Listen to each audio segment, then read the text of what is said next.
비롯됐다는 점에 대한 진솔한 인정과 사과가 선행돼야 한다고 말했습니다. 정치자금법 위반 의혹을 받는 김승희 전 보건복지부 장관 후보자가 피의자 신분으로 검찰 조사를 받았습니다. 김 전 후보자는 20대 국회의원일 당시 자신의 정치자금을 활용해 보좌진에 격려금을 지급하거나 같은 당 의원들에게 후원금을 준 혐의 등을 받고 있습니다. 서울경찰청은 부수 조작 의혹과 관련해 사기 등의 혐의로 고발당한 조선일보 본사와 자회사를 압수수색했습니다. 오늘은 전국에 구름이 많이 낀 가운데 제주도는 오후부터 가끔 비가 내리겠고 밤부터는 전국 대부분 지역에 장맛비가 오겠습니다. 충남 이남 지방과 남부 지방에는 1시간에 30mm 안팎의 강한 비가 오는 곳이 있겠습니다.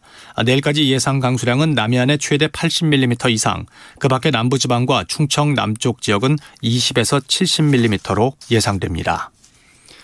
KBS 1라디오 5시 뉴스를 마칩니다. 지금까지 아나운서 이재홍이었습니다. KBS.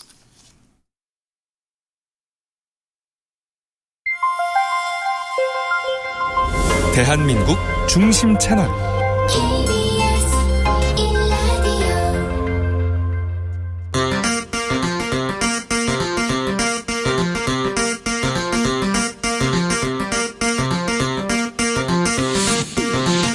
주진우 라이브.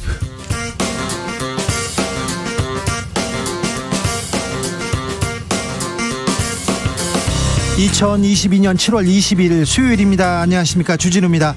지지율 떨어지자 말수 줄었습니다. 윤석열 대통령 약식 회견 시간 부쩍 짧아졌습니다. 대우조선해양 파업 관련해서 공권력 투입하느냐 질문에 답변 안 하겠다. 이재용 삼성전자 부회장 사면하느냐 질문에 일절 언급 안 하는 것이 원칙이다 답했습니다.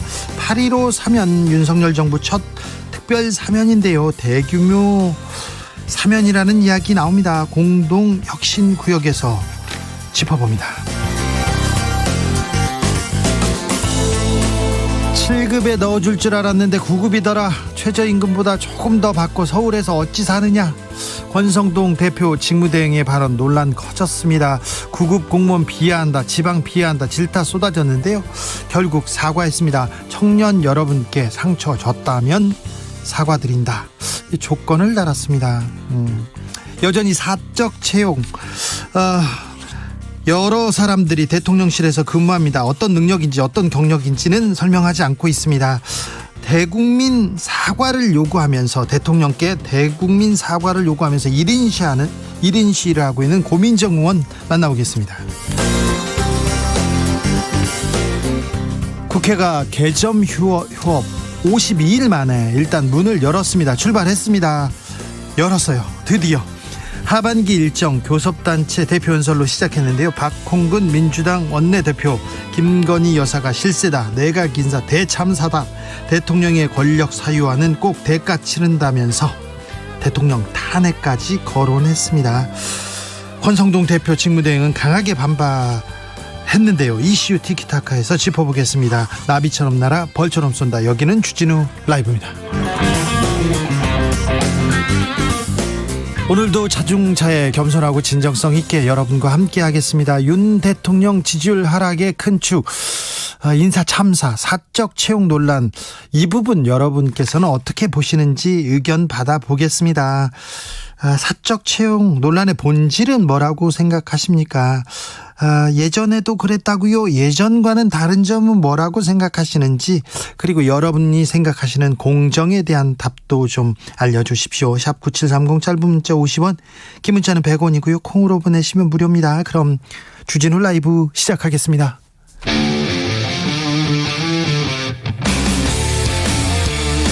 탐사보도 외길 인생 20년. 주 기자가 제일 싫어하는 것은?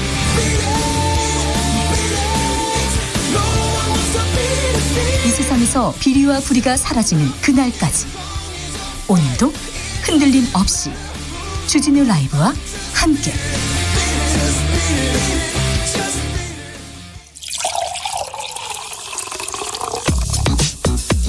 진짜 중요한 뉴스만 쭉 뽑아냈습니다. 주스. 정상근 기자 어서 오세요. 네, 안녕하십니까. 권성동 국민의힘 원내대표 사과했습니다.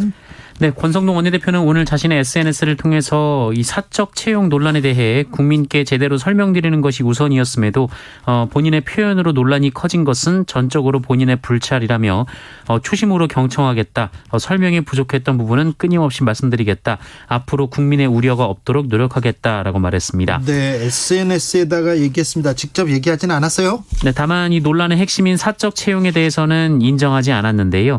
청년들의 생각을 잘 이해 못했던 기성세대들을 내부에서 끊임없이 설득한 것도 이들 청년 실무자들의 노력 덕분이었다라면서 이러한 청년들이 역대 모든 정부의 별정직 채용 관리에 그리고 현행 법령에 따른 절차를 거쳐서 각 부서의 실무자 직급에 임용되었다라고 말했습니다. 장제원 의원 넘버 3라는 얘기도 있습니다.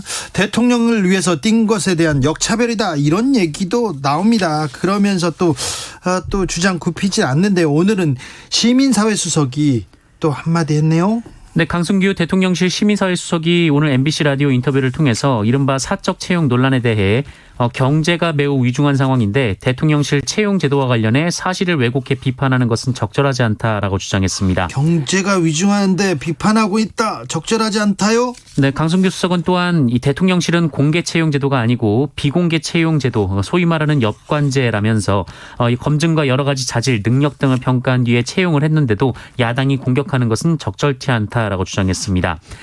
그리고 이들 중 일부가 이 다른 회사에 겸직을 하고 있다 이런 논란도 제기가 됐었는데요. 강승규 수석은 검증에서 낙마할 수 있기 때문에 전직 직장을 정리하지 못하도록 했다라고 말했습니다. 엽간제라고 얘기하면은 그러니까 선거나 어떤 경우 이렇게 선거에서 승리했을 때 그 공적을 나눈다 이렇게 얘기하는데 엽관제까지 얘기가 나왔습니다. 잠시 후에 저희가 공동혁신구역에서 이 문제 자세하게 좀 들여다보겠습니다. 드디어 국회 열렸습니까? 네, 오늘 박홍근 민주당 원내대표의 교섭단체 연설로 국회가 열렸습니다. 열렸습니다. 네, 민주당 박홍근 원내대표는 오늘 사적 채용, 측근 불공정 인사 등으로 드러나고 있는 대통령 권력의 사유화는 반드시 대가를 치르게 된다라고 비판했습니다.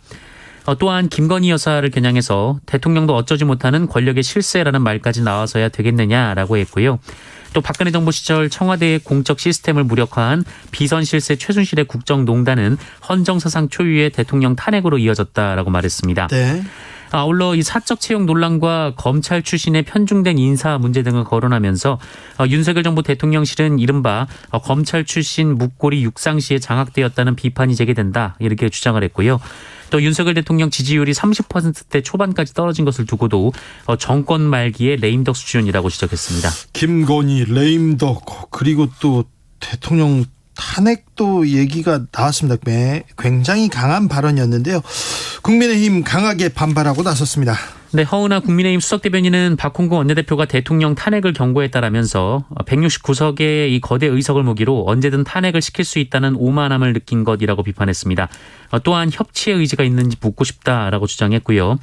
윤석열 정부의 최근 지지율 하락을 두고 국민께 실망감을 드린 부분은 송구하다라면서도 그러나 그것이 지난 대선과 지방선거에서 민주당이 심판받았던 준엄한 민심이 바뀐 것은 아니다라고 강조했습니다. 국회 열자마자 이렇게 좀 강한 발언 쏟아졌는데 오늘 좀 논란은 없었습니까?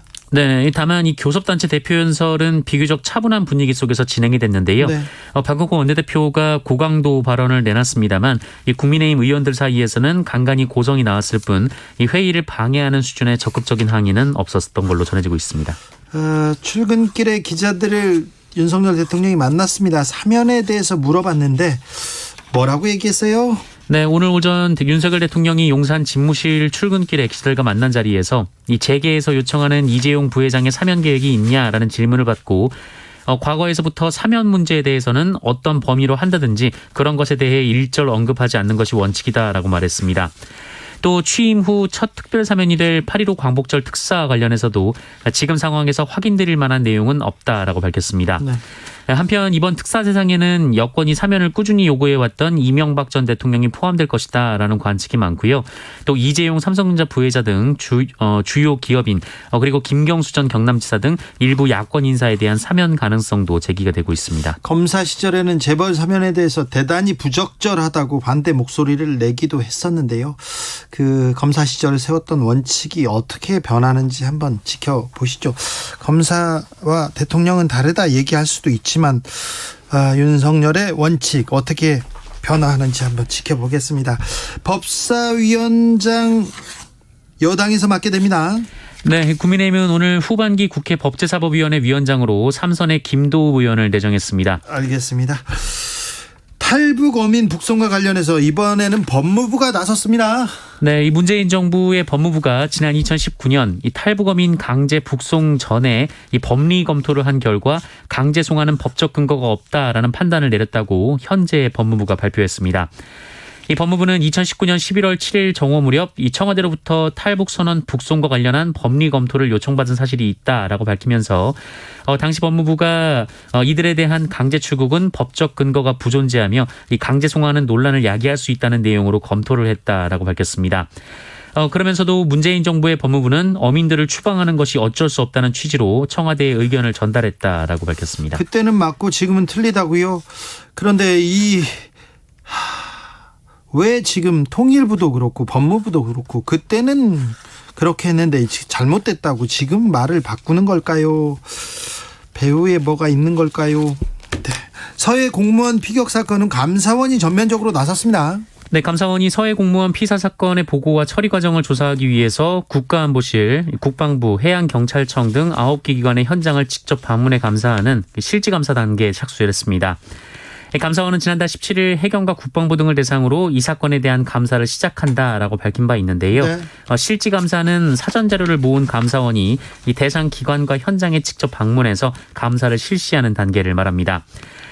감사원 특별조사 1과는 어제부터 다음 달 23일까지 5주간 이 기관들에서 이 실지감사를 진행하고 서해 공무원 피사 사건 관련 업무 처리 과정이 적법했는지 따져볼 예정이라고 밝혔습니다. 감사원이 전면에 나섭니다. 윤석열 정부 들어서 감사원의 역할 강조되고 있는데요. 이 피격 사건은 어떻게 결론이 날지도 좀 지켜보겠습니다.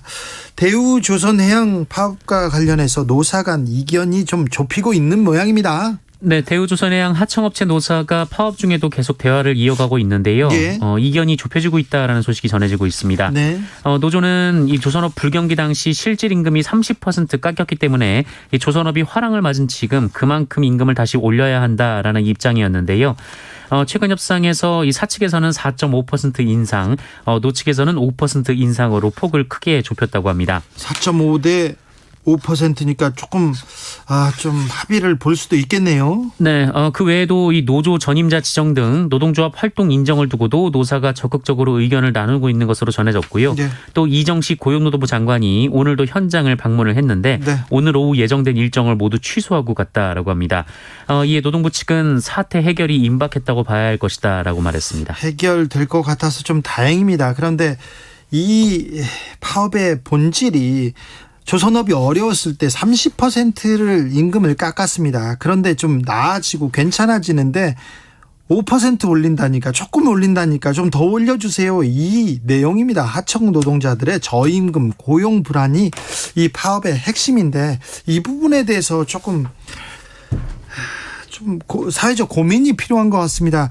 아시다시피 조선소에서 일하시는 분들은 더울 때는 진짜 더 더운 데서, 그리고 추울 때는 더 추운 데서 일을 하는데 최저임금, 그러니까 커피숍이나 식당에서 편안하게 알바하는 것보다 거의 비슷하거나 조금 더 받는다는 거 아닙니까? 이게 우리가 노동자들한테, 이 숙련된 기술자들한테 이거 대우하는 이게 자세일까, 이렇게 생각합니다.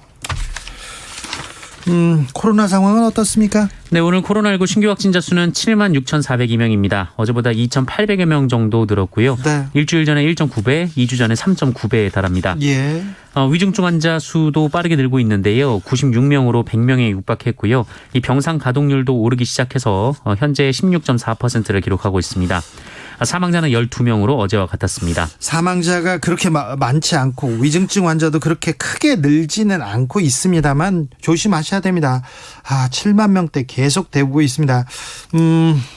일단 조심하셔야 돼요. 개인적으로 자가 방역, 네, 그리고 사회적 거리두기, 마스크 잘 쓰기 하셔야 됩니다. 네.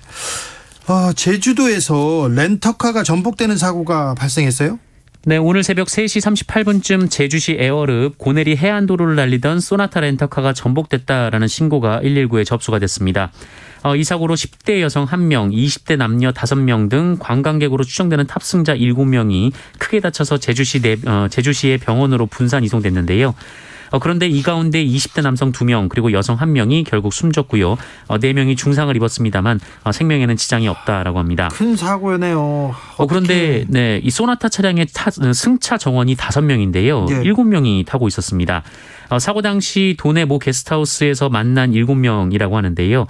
이 중 20대 남성 3명은 제주로 함께 여행을 온 일행인 것으로 확인됐고요. 나머지 20대 남성 1명은 이들이 머무른 게스트하우스 관계자였고 여성 3명 역시 게스트하우스 투숙객으로 확인됐습니다.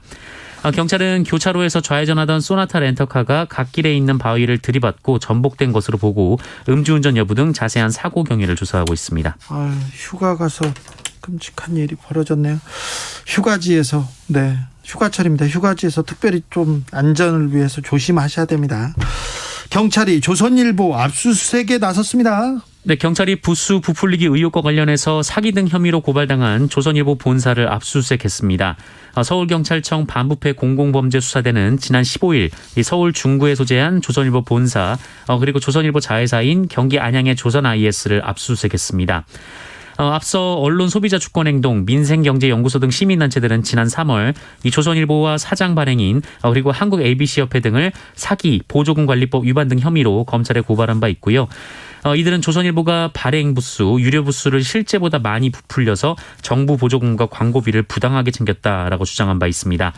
관련해서는 더불어민주당도 같은 혐의로 이들을 고발한 바 있습니다.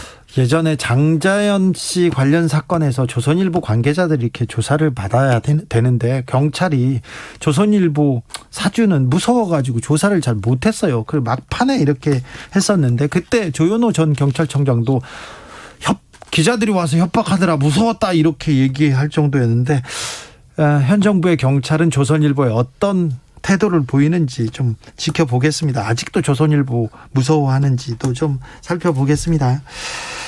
정수사업소에서 청소를 하던 노동자가 사망하는 사고가 발생했습니다. 네, 대구 상수도 사업본부 정수사업소 정화조 청소 작업에 투입된 작업자가 이 맹독성의 무색 휘발성 액체인 그 사이안 화수소 중독으로 사망을 했습니다. 사고는 오늘 오전 9시 45분쯤 대구 달성군 다사읍 상수도 사업본부 죽곡 정수사업소에서 벌어졌는데요. 네. 정화조 청소 작업을 하기 위해 용역업체 직원 5, 60대 남성 2명이 투입됐다라고 합니다. 그런데 들어가서 60대 직원이 바닥에 쓰러졌고요. 이 50대 직원이 구조를 요청하자 30대 그리고 50대 공무원 2명이 달려와서 탈출을 도왔는데 그런데 이들도 쓰러졌습니다. 그런데 이런 뉴스 작년 여름에도 우리가 전해드렸지 않습니까? 네, 계속해서 굉장히 빈번하게 이뤄지고 있는 뉴스입니다. 계속해서 이렇게 전해드리는데 정화조 그리고 또 그 지하에 어디 수조 이런데 계속해서 안전사고 납니다. 계속 전해드리는데 계속 납니다. 이거 안전사고입니다. 안전불감증. 중대재해처벌법 적용 대상입니까? 네, 경찰은 관련해서 이 중대재해처벌법 적용 여부를 검토하고 있는 상황이라고 합니다. 네, 주스 정상근 기자 함께했습니다. 감사합니다. 고맙습니다. 사적 채용 논란 본질은 뭐라고 보십니까? 여러분의 생각 듣고 있습니다. 1402님 자격과 능력을 봐야죠. 선거 캠프에 있었다고 채용되는 건 아니라고 봅니다. 자격과 능력 이 본질인 것 같습니다. 이 사람이 자격이 있느냐, 이 사람이 그만한 능력과 경력을 가졌느냐, 이게 좀 본질인 것 같아요. 지난 정권의 청와대도 그냥 그쪽 안에서 이렇게 뽑았습니다. 그 전 정권에도 그런데 사적 채용이다, 누구의 아들이다 이렇게 논란이 된 거는 이번이 처음 같은데 자격과 능력에 대해서 명확하게 좀 해명을 하는 것이 이게 문제를 풀어내는 방법인 것 같습니다. 1402님께서 이렇게 지적하셨어요. 7925님 별정직에 대해서 검색해보니까 별 문제 없는 듯한데 전 청와대나 현 대통령실에서 비서관 같은 분들 공개청으로 뽑는단 말 들어본 적 없는 것 같습니다. 네. 4784님 9급 공무원 시험에 몇 년씩 전념하는 공시생들을 생각한다면 도저히 있을 수 없는 일입니다. 얘기하셨습니다. 이창규님 이전 정부가 공정하지 않다고 비판한 정당이 집권을 했으면 이전 정부도 그렇게 했다고 하면 달라진 게 없다고 봅니다. 이전 정부가 다르게 하라고 바꾼 건데요. 얘기하셨고요. 김동욱님께서 오래 산 건 아닌데 한국은 공정과 상식, 정의 뭐 이런 거 없는 것 같아요. 나한테 유리하면 공정상식이고 불리하면 표적수사, 보복수사 되는 것 같아요. 이렇게 얘기하시네요. 9361님 여당 야당이 적절히 견제하고 비판하고 해야지. 이건 뭐 서민들 경제가 이렇게 어려운데 껌껌이 서로 상대 탓만 하고 있어요. 얘기합니다. 5031님 공정이란 내 편이든 남의 편이든 평평에 맞다고 수긍할 수 있어야 공정하다고 할 수 있지 않을까요? 이렇게 의견 주셨습니다. 교통정보센터 다녀오겠습니다. 김민희 씨. 오후 정체와 조금 이른 퇴근 교통량까지 더해지면서 지금 도로 곳곳에서 정체가 길어져 있습니다. 논산 천안고속도로 논산 쪽으로 차량터널 부근에서는 사고가 났는데요. 1차로를 막고 처리 작업을 하고 있어서 부근으로 차량들 서행합니다. 부산 포항고속도로 부산 쪽으로 남포항 부근 2차로에서는 고장난 화물차를 처리하고 있고요. 중부 내륙고속도로 지선 창원 쪽으로 달성 부근 2차로에서는 낙하물을 처리하고 있습니다. 호남고속도로 순천 쪽으로 광산에서 독림 사이로는 작업 여파받아 차량들 더디게 지나고요. 또 이 독림 부근 1, 2차로에서는 장애물도 처리하고 있습니다. 영동고속도로 강릉 쪽으로 대관령 일대의 정체도 작업 여파고요. 그 밖에 서울시내 올림픽대로 하남 쪽으로 성수대교 부근 2차로에서는 고장난 차를 처리하고 있어서 반포대교부터 정체입니다. KBS 교통정보센터였습니다.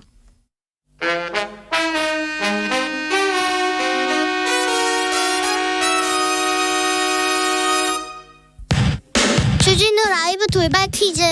오늘의 돌발 퀴즈는 객관식으로 준비했습니다. 문제를 잘 듣고 보기와 정답을 정확히 적어 보내주세요. 제닛 옐런 미국 재무장관이 방한했습니다. 외환시장 안정책으로 주목을 끌었던 한미 이것 체계에 대한 구체적 방안은 나오지 않았지만 가능성은 열어졌다는 평가가 나오고 있는데요. 환율 안정을 위해 두 국가가 현재의 환율에 따라 필요한 만큼의 돈을 상대국과 교환하고 일정 기간이 지난 후에 최초 계약 때 정한 환율로 원금을 재교환하는 거래인 이것은 무엇일까요? 보기 드릴게요. 1번 통화 스와프, 2번 통화 연결음. 다시 들려드릴게요. 1번 통화 스와프, 2번 통화 연결음. 샵 9730 짧은 문자 50원, 긴 문자는 100원입니다. 지금부터 정답 보내주시는 분들 중 추첨을 통해 햄버거 쿠폰 드리겠습니다. 주진우 라이브 돌발 퀴즈 내일 만나요.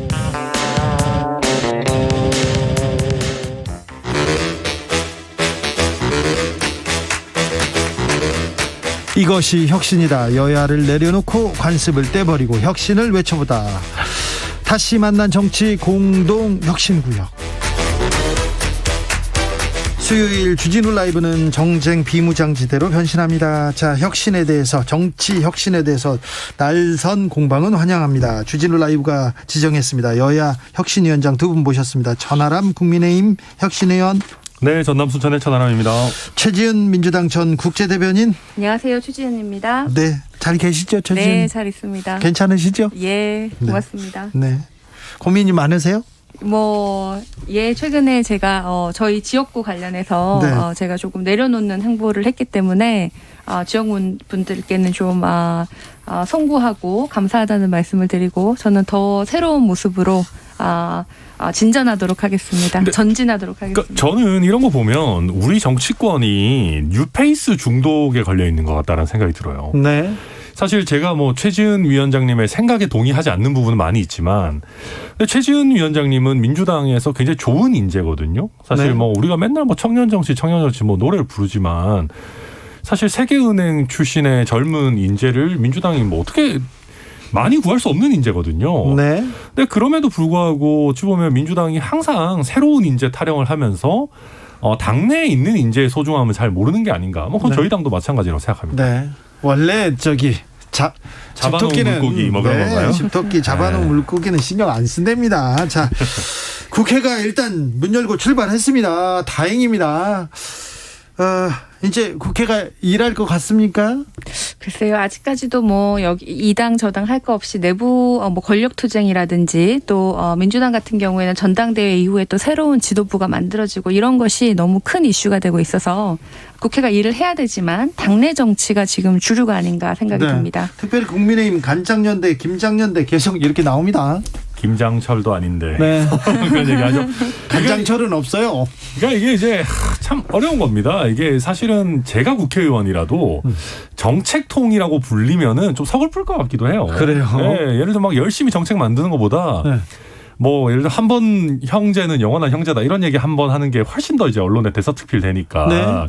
좀 서글플 것 같긴 합니다만은 그럼에도 불구하고 말씀하신 것처럼 저희 당이 집권 여당이 됐음에도 불구하고 정책 얘기는 안 나오고 맨날 뭐 간장, 뭐 김장 이런 얘기만 너무 많이 나오는 거에 대해서는 뭐 저희도 반성할 부분 분명히 있다고 생각합니다. 그러니까요. 지금 더 깐분해, 누구랑 친하네, 형 동생 그런 게 더 많이 나와요. 아유 지긋지긋해요 그런 거. 그래요? 네, 국민들 이제 사실은 저는 이준석 대표가 지난번에 당선된 것도 뭐 여러 이유가 있겠지만은 그런 어떤 패거리 정치, 막 끼리끼리 형님 동생 하면서 몰려다니는 정치를 개파는 청산하고 그런 좀 그만하자라고 하는 국민의 명령 아니었나 싶습니다. 네.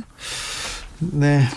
윤석열 대통령이 대우조선해양 파업 관련해서 기다릴 만큼 기다렸다 이렇게 얘기했습니다. 여기에 대해서는 최지은 할 말이 많습니다. 네. 사실 뭐 기다릴 만큼 기다렸다 이 말이 공권력을 좀 투입할 수 있다. 이렇게 시사하는 것 같은데 이건 너무한 거라고 보입니다. 지금 파업 방식에 대해서 지금 정근대적이다. 또 고용노동부 차관이 이런 말씀을 하셨는데 지금 파업 방식이 아니고 이 파업 하는 노동자들을 대하는 정부의 방식이 정근대적인 것 같거든요. 지금 이제 원청, 하청 그리고 노사 사자 협상이 진행되고 있는데 오히려 대화를 통해 가지고 타협과 합의를 이끌어내야 되는 상황에서 중재는커녕 공권력 투입을 제시하겠다는 거는 굉장히 사측에 일방적으로 손을 들어주는 모양새고 또 공권력을 투입한 다음에 그다음에 어떻게 하겠다는 거는 게 없기 때문에 결국 파국으로 치닫는 과정을 열어놓은 것이지 구체적인 해결책을 제시한 것은 아니라고 보입니다. 그러니까 저는 저희 당이나 저희 정부가 그 노동자들에 대해서 조금 더 따뜻한 시각, 뭐 따뜻한 태도를 지니는 것 필요하다라고 생각합니다. 다만 이 사건 같은 경우에 대우조선 이제 하청노조 파업 같은 경우는 이게 파업이 예를 들면 어제 시작된 게 아닙니다. 그러니까 어제 시작됐는데 저희가 오늘 갑자기 공권력 투입하겠다 이러면 그건 저희가 나쁜 사람이죠. 근데 이게 지금 49일 동안 진행이 되고 있고요. 물론 노동조합의 열악한 처지나 이런 부분들 저희가 이해 못하는 바는 아니지만 굉장히 부당하고 불법한 형태로 파업이 이루어지고 있습니다. 그러니까 우리가 쟁의행위의 대원칙이 쟁의행위에 가담하지 않은 다른 이제 노동자들에게 피해를 크게 입혀서는 안 되는 것이거든요. 물론 어느 정도의 피해는 불가피합니다만은. 근데 지금 하청노조에서 건조 중인 VLCC 그러니까 이제 원유 운반선이죠. 그걸 점거하고 지금 농성을 하고 계십니다. 그러다 보니까 이게 일을 하기를 원하는 많은 노동자들도 피해를 보고 있고 심지어는 이례적으로 창원지방법원에서 이런 형태의 쟁의행위는 그만해야 된다라고 집회 시위 금지 가처분까지 받아줬어요. 그래서 그러다 보니까 뭐 오죽하면 그러겠냐라는 논리가 우리 사회에서 굉장히 많이 통용됩니다. 물론 사회적 약자를 포용해야 되는 부분도 분명히 있지만 사회적 약자라고 하더라도 항상 불법적인 어떤 그런 방식을 사용하는 것이 정당화되는 것은 아니다. 그리고 오히려 빨리 협상이 안 되면 정말 공권력 투입이라는 극악 처방을 할 수도 있다라고 정부가 알리는 것이 협상에 더 도움이 될 수도 있습니다. 협상에 도움이 될 수도 있다. 네. 그런데요. 국민의힘에서 그리고 현 정부가 민노총, 노조 너무 조금 뭐라고 해야 되나요? 적대시하는 경향이 있어요. 저도 그런 게 좀 아쉬워요. 그러니까 이게 물론 저도 이제 민주노총이 과연 우리 노동자 절대 다수를 뭐 공평하게 대변하느냐에 대해서 문제의식 갖고 있습니다. 네. 오히려 이제 대기업 생산직 정규직 노조만 네. 대변하는 거 아니냐라는 문제의식이 있지만 그럼에도 불구하고 우리가 양대 노총이라고 할 수 있는 민주노총과 한국노총과는 좋은 관계는 아니더라도 최소한 말이 통하는 관계를 유지해야 됩니다. 네. 저희 정부도 그렇고 저희 국민의힘도 그렇고. 그리고 자칫 잘못하면 이게 정무적으로 저희가 반노동 정당으로 비칠 수가 있어요. 예. 아니 국민의 절반 이상이 노동자인데 반노동을 해가지고 어떻게 집권을 합니까? 그러니까 민주노총과도 얘기를 할 때는 얘기를 하고 서로 협상할 때는 협상해야 된다. 저는 그렇게 생각합니다. 저 국민의힘에서나 대통령실에서 천하람 변호사, 천하람 혁신위원만큼만 이렇게 생각하면 되는데 아유 저렇게 얘기하는 게 소수 극소수죠 당에서. 아니에요. 무슨 극소수입니까? 그렇지 않습니까? 당연히 이제 저의 의견에 동의하신 분들도 많이 계시니까 저를 혁신위원으로도 또 해주고 뭐 그러신 거 아니겠습니까? 아 그렇습니까? 예, 그럼요. 네, 저는 양쪽 다 입장을 들어봐야 된다고 생각을 합니다. 그 민주노총 금속노조 담당자 말씀을 들어보니까 회사가 관리자들을 동원해서 투쟁 중인 조합원들에게 폭력을 행사하거나 농성장을 부순 적도 있다고 해요. 그러니까 이게 어느 한쪽이 불법적이다라고 하기 전에 양쪽 다 상황을 봐야 되는데 지금 우리나라 그 조선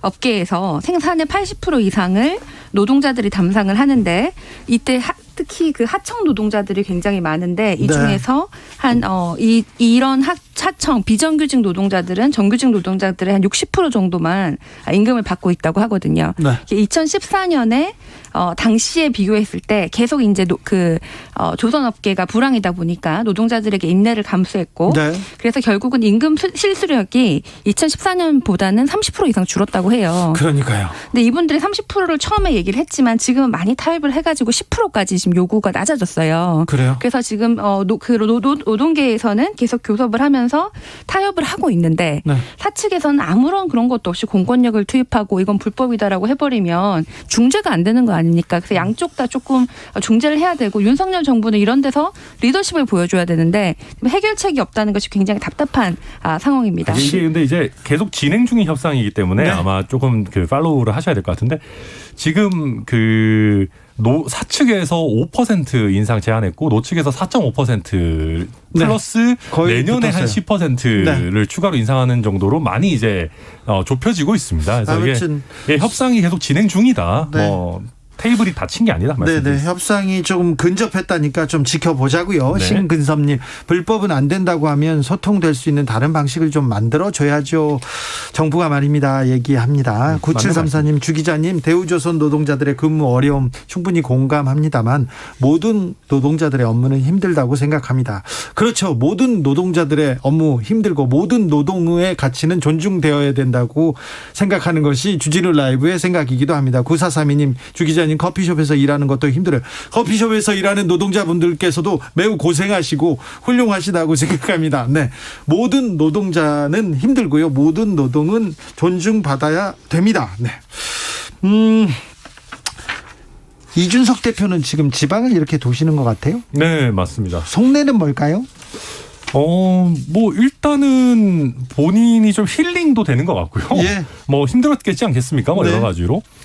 본인 지지하시는 분들 만나니까 힐링도 좀 되는 것 같고 그리고 예.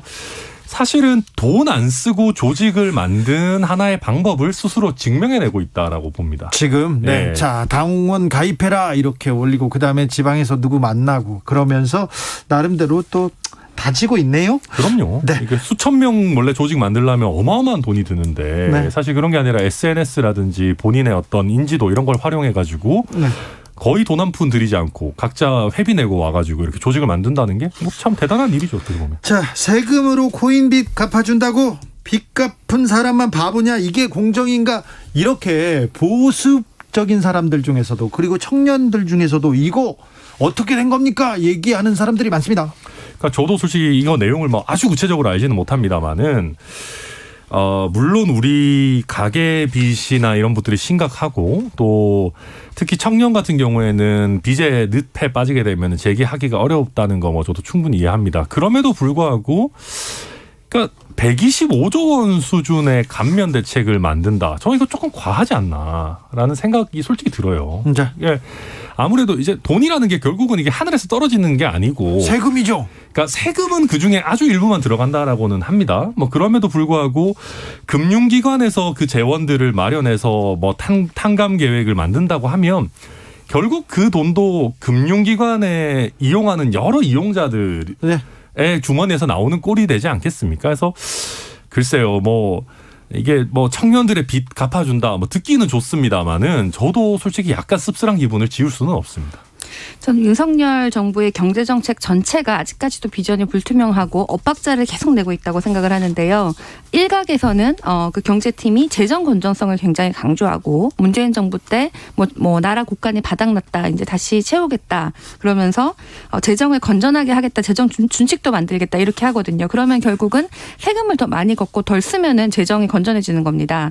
그런데 계속 감세 정책을 얘기를 하고 뭐 감면을 해주고 이렇게 하는데 어떻게 그 재정 건전성과 감세와 동시에 이런 지원, 위기 극복을 위한 지원까지 다 달성할 수 있을까? 이게 불가능한 얘기를 지금 계속 해대는데 도대체 이 중에서 우선순위가 뭐냐? 뭐부터 달성하겠냐? 이런 것이 보이지 않고 사실 지금은 재정 건전성보다는 오히려 경제 위기 때문에 위기 극복을 할 상황인데 취약계층 지원이라든지 과도한 그 임금 물가 인상으로 인해서 고통받으시는 서민들에 대한 지원 이런 것이 먼저 논의돼야 된다고 생각합니다. 최지은 대변인. 윤석열표 경제정책 얘기하는데 그렇게 맨날 비판하는데 잘하는 거 없습니까?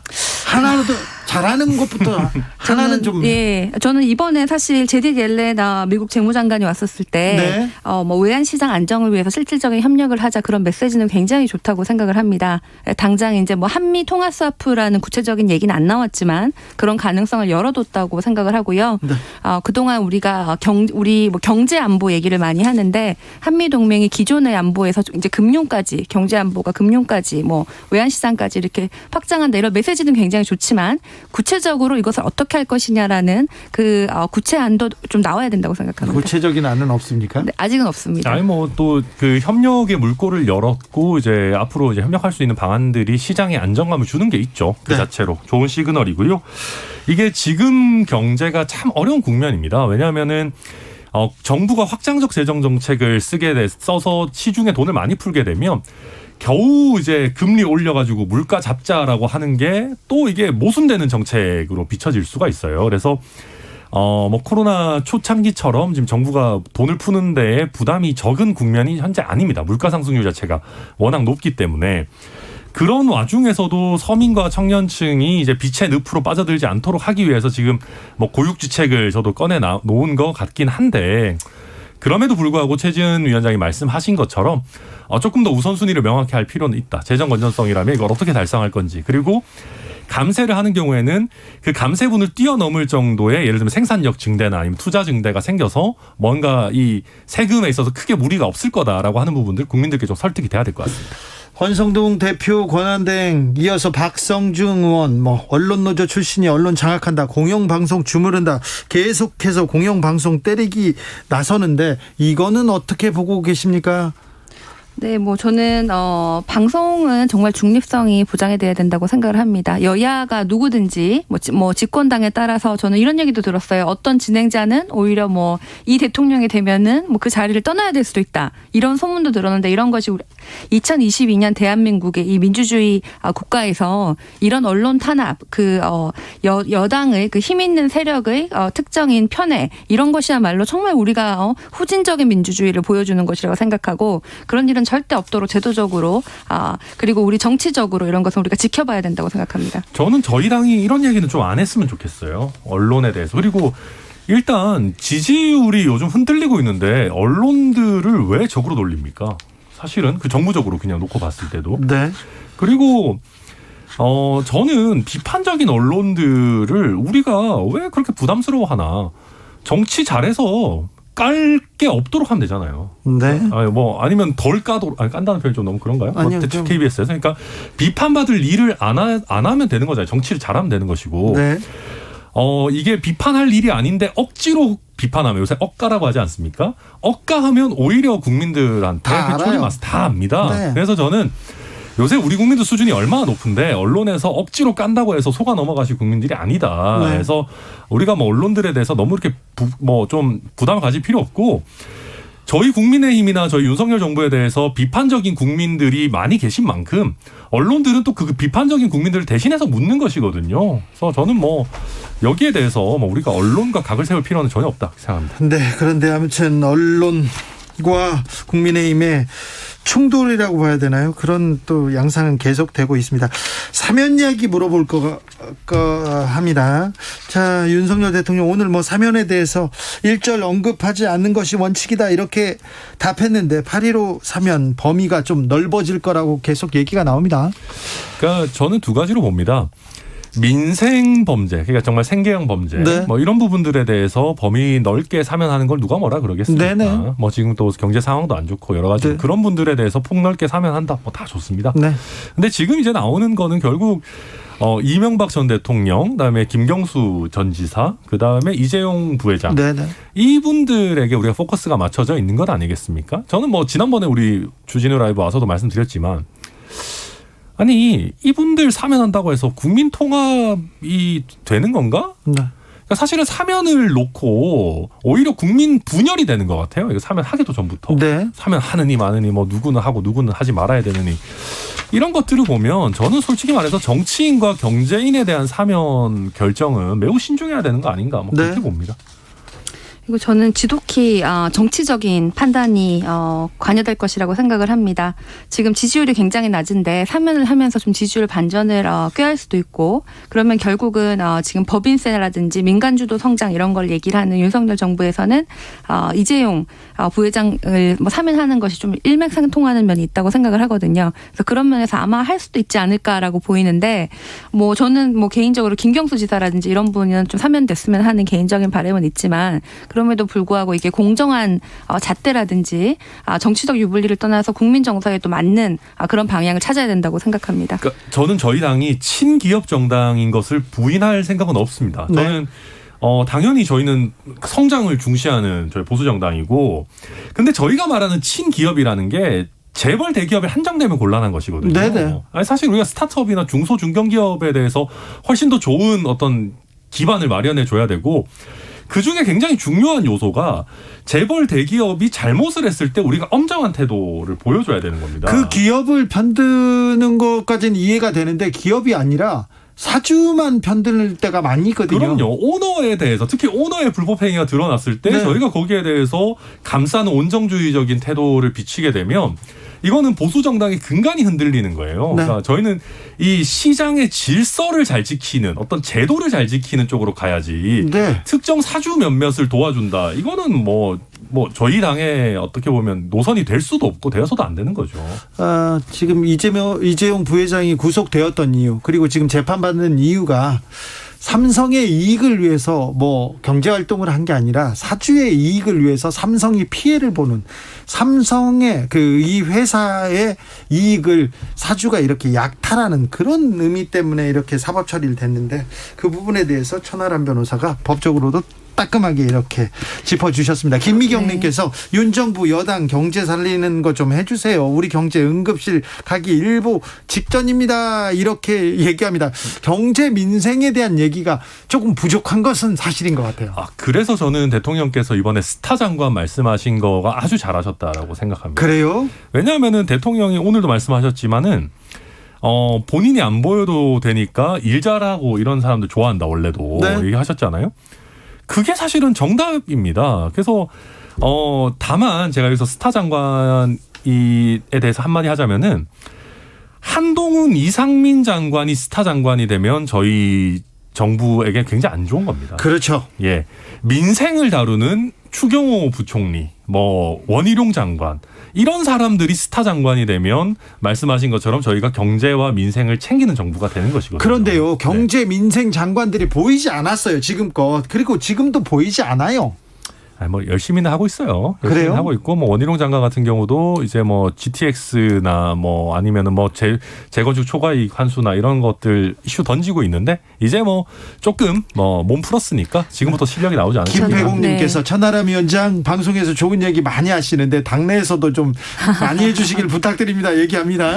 네, 저는 뭐 스타 장관, 뭐 과거에 또 책임 총리 이런 말들이 다 수사밖에 안 되는 것 같습니다. 한덕수 국무총리 앉을 때 책임 총리 하겠다 이렇게 하셨는데 책임 총리는 인사권을 가져야 되는데 장관을 한덕수 총리가 임명한 사람은 한 명도 없고 대부분 뭐 윤석열 대통령의 측근이거나 뭐 검사 출신이거나 이런 분들로 많이 채워지지 않았습니까? 그래서 이 책임 총리란 말 이후에 지켜진 게 하나도 없고 뭐 경제안보비서관이라는 것도 새로 만들었습니다. 근데 그 안에서 우리가 뭐 그분이 뭐 하시는지 어떤 메시지를 내놓는지 알 수가 없어요. 그래서 뭐 말할 때는 굉장히 좋았는데 실제로 말씀하신 것처럼 대통령만 보이고 우리가 장관이 아무도 보이지 않는다. 총리도 보이지 않는다. 이렇게 얘기를 하시거든요. 네. 그래서 대통령은 큰 방향을 제시해 주시고 이게 두리뭉실하지만 구체적인 해결책과 해법책을 내놓는 사람은 아직까지 아무도 없기 때문에 윤석열 정부의 경제정책이 어디로 갈 건지조차가 우리가 무슨 뭐 경제 뭐 방향 보고서 이런 게 나왔는데 거기도 좀 두리뭉실하게 MB 정권의 줄푸세, MB 정권 2 하고 있다는 거 아닙니까? 그래서 여기에 대해서는 진짜 장관들이 일할 수 있게 그럼 대통령이 조금 말을 자중하시고 장관들에게 책임과 권한을 주셔야 된다고 생각합니다. 네, 뭐 장관들에게 책임과 권한을 줘야 된다라는 말씀 뭐 저도 동감하고요. 다만 대통령께서 그런 걸 아예 안 하고 계시지는 않다고 생각합니다.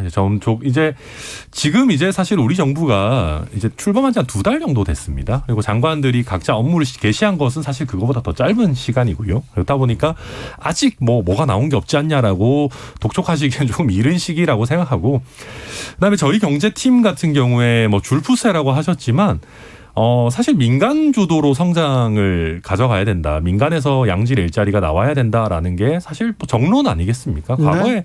소득 주도 성장 이런 게 사실 듣도 보도 못한 얘기거든요. 그래서 그런 거 안 하는 것만 해도 굉장히 잘하고 있는 거고.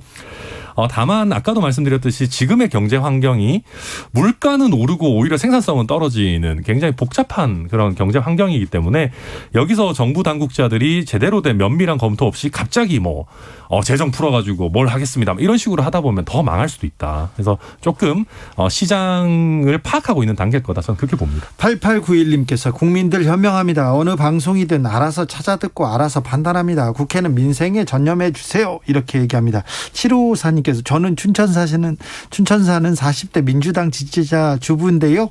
이준석 대표 춘천 왔다니까 한번 만나보고 싶더라고요. 그냥 인간적으로 위로해주고 싶었어요. 이런 분도 있습니다. 최근에 지지율이 급락한다 그러니까 윤 대통령이 말을 아끼고 김건희 여사가 보이지 않습니다. 좀 지지율 반등에 아니면 좀 회복에 도움이 될 것 같습니까? 도움이 되죠. 왜냐하면은 아까 우리 민생 경제 스타 장관 얘기했지만은 주변에서 너무 소리가 많이 나오면은 장관이 아무리 좋은 정책을 발표해도 솔직히 안 보입니다. 네. 그러니까 장관 입장에서도 제가 정책 연구 막 몇 날 며칠 밤을 새서 하는 것보다 김건희 여사님이 어떤 스커트를 입었는지가 더 이슈가 될 수밖에 없는 게 참 씁쓸하지만 그게 또 현실이거든요. 현실이에요. 그런 면에서 저는 최근에 민생과 경제가 강조되는 국면에서 김건희 여사가 노출을 조금 줄여주시는 건 저는 굉장히 좋은 일이라고 생각하고요. 그리고 윤석열 대통령의 도어 스태핑 관련해서도 너무너무 갈수록 짧아지고 있다. 이럴 거면 왜 하냐. 이런 얘기들도 있지만 대통령이 너무 많은 말씀을 하시면은 장관들이 안 보여요. 네. 그래서 저는 지금 좋은 방향으로 가고 있다. 그렇게 봅니다. 네, 저는 지지율 전체적으로 이렇게까지 빨리 떨어진 적이 거의 없지 않습니까? 그래서 우리 국민들께서 윤석열 후보의 그 공정이라는 것에 기대를 많이 하셨는데 인사에서도 전혀 공정하지 않고 소통하는 모습도 보여주지 않고 민생에 대해서는 두리뭉실한 방향성 메시지지 해법은 없고 이러면서 실망을 많이 하신 것 같아요. 그래서 이거는 당장 대통령이 도어 스태핑을 하지 않는다, 김건희 여사 노출을 언론에 줄인다 이런 거는 굉장히 작은 한 가지의 그 방법, 기술적인 문제고 보다 근본적으로는 윤석열 정부가 앞으로 어떤 비전을 가지고 우리나라를 이 경제 위기에서 어떻게 극복할 건지에 대한 해법이 나타나야지 이게 달성할 수 있다고 생각을 합니다. 네. 민생에 대한 경제에 대한 이슈 그런 정책보다는 서해 공무원 사건 탈북민 북송 사건 이런 게 조금 더 많이 보입니다. 이것도 조금. 근데 저는 그렇게 생각해요. 그러니까 이게 저는 저희 지지율 상승에는 하나도 도움이 되지 않을 거라고 생각합니다. 네. 뭐 탈북어민, 뭐 강제 북송이라든지 이런 부분들이. 그럼에도 불구하고 저는 이게 정권 초에 문제 제기를 할 부분은 하고 가는 게 오히려 저는 뭐랄까요, 더 정당하다. 그러니까 오히려 더 그냥 뭐 이거 예를 들면은 캐비넷에 넣어놨다가 네. 뭐 정권 잡은 지 막 2년 3년 지나가지고 아 이제 한번 털어볼까 이러는 것보다는 훨씬 더 저는 정정당당한 방법이라고 생각합니다. 뭐 저는 여기에 대해서 얘기를 하지 말라는 것이 아닙니다. 그런데 지금 주가 우리가 가장 중요한 것은 민생과 경제 문제인데 너무 정치권이 가장 중요한 건 좀 버려두고 당장 이슈가 된다든지 당장 유불리에 뭐 쟁정을 하기 좋은 그런 것에 너무 이렇게 초점을 맞추는 것이 아닌가. 거기에 대해서 이제 우리 국민들께서 피로감을 나타내시는 거라고 보이고 사실 이런 경제 위기는 커다란 위기입니다. 지금 전 세계적으로 이렇게 지난번에 코로나가 왔을 때도 여당 지지율은 올라갔어요. 위기가 있으면 보통은 강한 여당 이러면서 국민들이 여당에 기대고 싶은데 지금 윤석열 대통령은 지지율이 떨어진다는 것은 그만큼 여당이 믿음직스럽지 않다는 거거든요. 그래서 그것을 좀 보여주셔야 된다고 생각합니다. 그러니까 저희도 이런 이슈를 너무 길게 끌고 가서는 안 된다고 생각합니다. 사실 문재인 정부에도 뭐 적폐청산이니 사법농단이니 이런 것들 너무 많이 끌고 가면서 국민들에게 피로감을 준 면이 있었거든요. 저도 반면교사로 참아야 된다고 생각합니다. 윤석열 검사가 주도했어요. 물론 뭐 그 결과로 뭐 저희 대선 후보도 나오고 뭐 저희 입장에서는 좋았습니다만 국가적으로는. 윤 군수님께서 처음부터 잘하는 사람 없지요. 새 정부 좀 믿어봅시다. 시작한 지 얼마 안 됐어요. 얘기합니다. 8075님께서는 출범한 지 얼마 안 됐다고 하는 건 변명 같습니다. 정권의 무게를 좀 생각해 주셨으면 해요. 얘기합니다. 3130님 사람이 살아야 기업도 삽니다. 근로자들의 월급이 올라가고 삶이 안정되면 돈이 없어서 못 사던 물건도 사고 외식도 하고 돈을 쓰면 내수 살아나고 경제가 사는 거 아닌가요? 이런 게 소득 주도 성장입니다. 이렇게 얘기하시네요. 네, 뭐 그러면 너무 좋겠죠. 네. 그런데 이제 급격하게 뭐 이렇게 하거나 아니면 과도하게 이렇게 하다 보면 또 물가 상승이 그걸 초월할 수도 있고 또 어떨 때는 과도한 최저임금 인상이 또 취약계층 일자리를 없애기도 하니까 뭐 다 뭐 그렇습니다. 제일 좋게만 되면 좋겠습니다. 천하람 의원 다음 주에는 뭐 김장 간장 그런 거 말고 국민의힘 내 파벌 이런 거 말고 다른 얘기 들을 수 있을까요? 제가 어떻게든 정책이 나오는 걸 쥐어짜서라도 하나 가지고 오겠습니다. 네. 예. 자, 저기 3개월 김성태 염동열 전 의원 3개월 징계 이걸 가지고 국민의힘 내부 분위기는 어떻습니까? 뭐 좀 일단 다들 그냥 뭐 크게 관심을 두지 않는 분위기고요. 다만 이제 이준석 대표에 대한 징계가 너무 과도했거나 성급했다라고 주장하는 분들은 아니 지금 이준석 대표는 뭐 그 증거나 어떤 판결이나 뭐 심지어는 기소가 된 것도 아닌데 6개월 징계를 해놓고 이렇게 확정 판결까지 나온 분들은 왜 3개월밖에 안 하냐라고 하는 뭐 조혜진 의원 같은 분도 뭐 계시는 것 같습니다. 네. 뭐 저는 굉장히 고무줄 잣대다라고 보입니다. 말씀하신 것처럼 수사 시작도 안 된 이준석 대표는 6개월인데 징역까지 받은 1년 징역 받은 두 분은 3개월 이거는 모든 것을 정치적인 의도로 정치적인 결정을 윤리위가 했다. 그래서 윤리위의 신빙성이라든지 이 판단의 뭐 중립성 이런 것은 전혀 없다고 보입니다. 공무원 시험 합격은 권성동. 강원랜드 합격도 권성동 얘기 계속 나오는 건 아시죠? 뭐 늦었지만 오늘 사과하신 건 잘했다고 생각하고요. 예, 뭐 이번 일을 계기로 또 전국적인 인지도를 확보하셨으니까 또 권성동 원내대표께서 더 좋은 정치 해주시리라 뭐 믿어보겠습니다. 7925님께서 차에서 못 내리겠어요. 전 변호사, 최 박사님 토론 방식과 내용 많이 배웁니다. 역시 주진우 라이브 얘기했습니다. 두 분에 대한 또 관심, 또 응원 큽니다. 예. 자, 공동혁신구역이었습니다. 천하람, 최지은 천하람. 오늘도 감사했습니다. 고맙습니다. 감사합니다. 저는 잠시 숨 좀 돌리고요. 6시 2부에 이어가겠습니다. 고민정 의원과 함께 하겠습니다.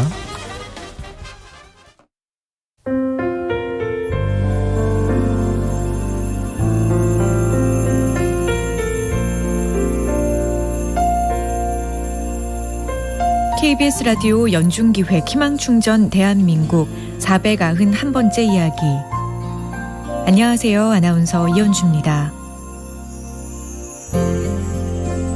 시운의 가족은 도시에서 1시간 반 정도 떨어진 작은 섬에 살고 있습니다. 5살 시우는 이따금씩 엄마와 함께 배를 타고 나들이를 떠나는데요.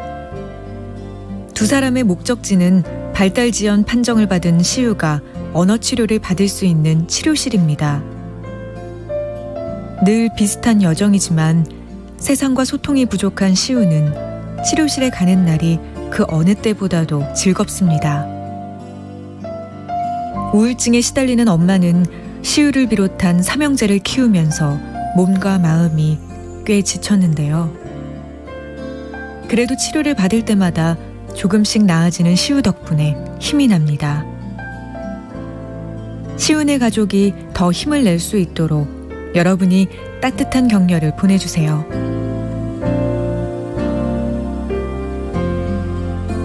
여러분의 따뜻한 손길이 희망의 빛이 됩니다. ARS 060-700-1580 060-700-1580 한 통화 3,000원으로 희망을 선물해 주세요. KBS 라디오 연중기획 희망충전 대한민국은 초록우산 어린이재단, 인탑스 주식회사 그리고 청취자 여러분과 함께합니다. ARS 060-700-1580 한 통화 3,000원입니다.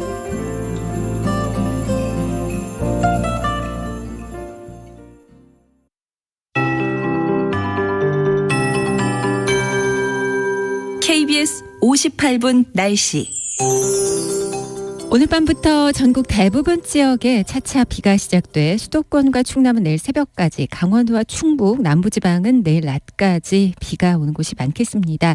충청 이남 지역으로 20에서 70mm, 남해안의 많은 곳은 80mm 이상 오겠고요. 이 서울을 포함한 수도권은 5mm 내외 적은 양의 비만 뿌려지겠습니다. 충청 북부와 경북 5에서 30mm가량의 비가 내일 오전까지 예상됩니다. 이렇게 내일까지 하늘 바탕은 흐리겠고요. 주의하셔야 될 지역은 이제 강원도와 충북의 내일 오후에 5에서 20mm로 양은 적지만 천둥, 번개, 돌풍 동반해서 요란하게 소나기가 내릴 걸로 보여지고요. 내일 새벽부터 아침 사이입니다. 바로 남해안을 중심으로 천둥, 번개 동반에 시간당 30mm 이상으로 강한 장대비 형태로 쏟아지겠습니다. 계곡에서 하천에서 주의하셔야겠습니다. 오늘도 무더웠습니다. 전남권과 경남권을 중심으로 최고 체감온도가 33도까지 올랐는데요. 내일 비가 내리는 지역은 일시적으로 기온이 내려가겠지만 비 그친 뒤 다시 무더워지겠습니다. 수분 섭취 충분히 하시고 건강관리에 유의하셔야겠습니다. 오늘 밤부터 제주와 남해안 쪽에 바람도 강해지고요. 대부분 해상에 물결도 높지만 안개도 주의하셔야겠습니다. 내일 서울의 아침 기온 23도, 낮 기온 31도로 예상되고요. 지금 서울의 기온은 28.8도입니다. 강혜종입니다.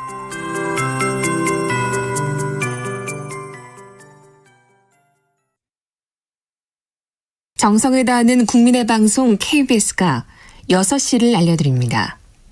AM 711kHz, FM 97.3MHz, KBS 1라디오입니다. HLKA.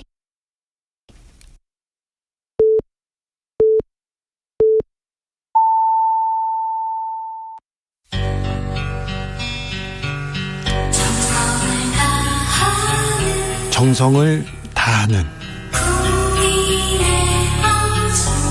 국민의 방송 KBS 주진우 라이브.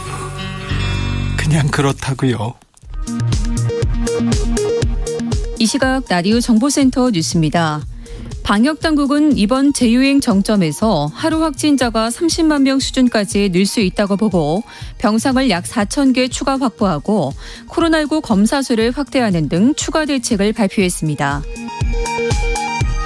세계보건기구 WHO가 유럽에서 코로나19 재확산 추세가 두드러지는 데 따라 방역 고삐를 다시 당기라고 촉구했습니다. 한스 클루즈 WHO 유럽 사무소장은 특히 확진자 급증과 각국 정부의 줄어든 코로나19 감시 상황이 맞물리면서 유럽 지역이 힘겨운 가을과 겨울을 맞게 될 것이라고 전망했습니다. 경남 거제시 대우조선해양 협력업체 노동자들의 파업이 49일째 이어지는 가운데 조선소 주변에서는 파업 지지와 철회를 촉구하는 대규모 집회가 열렸습니다.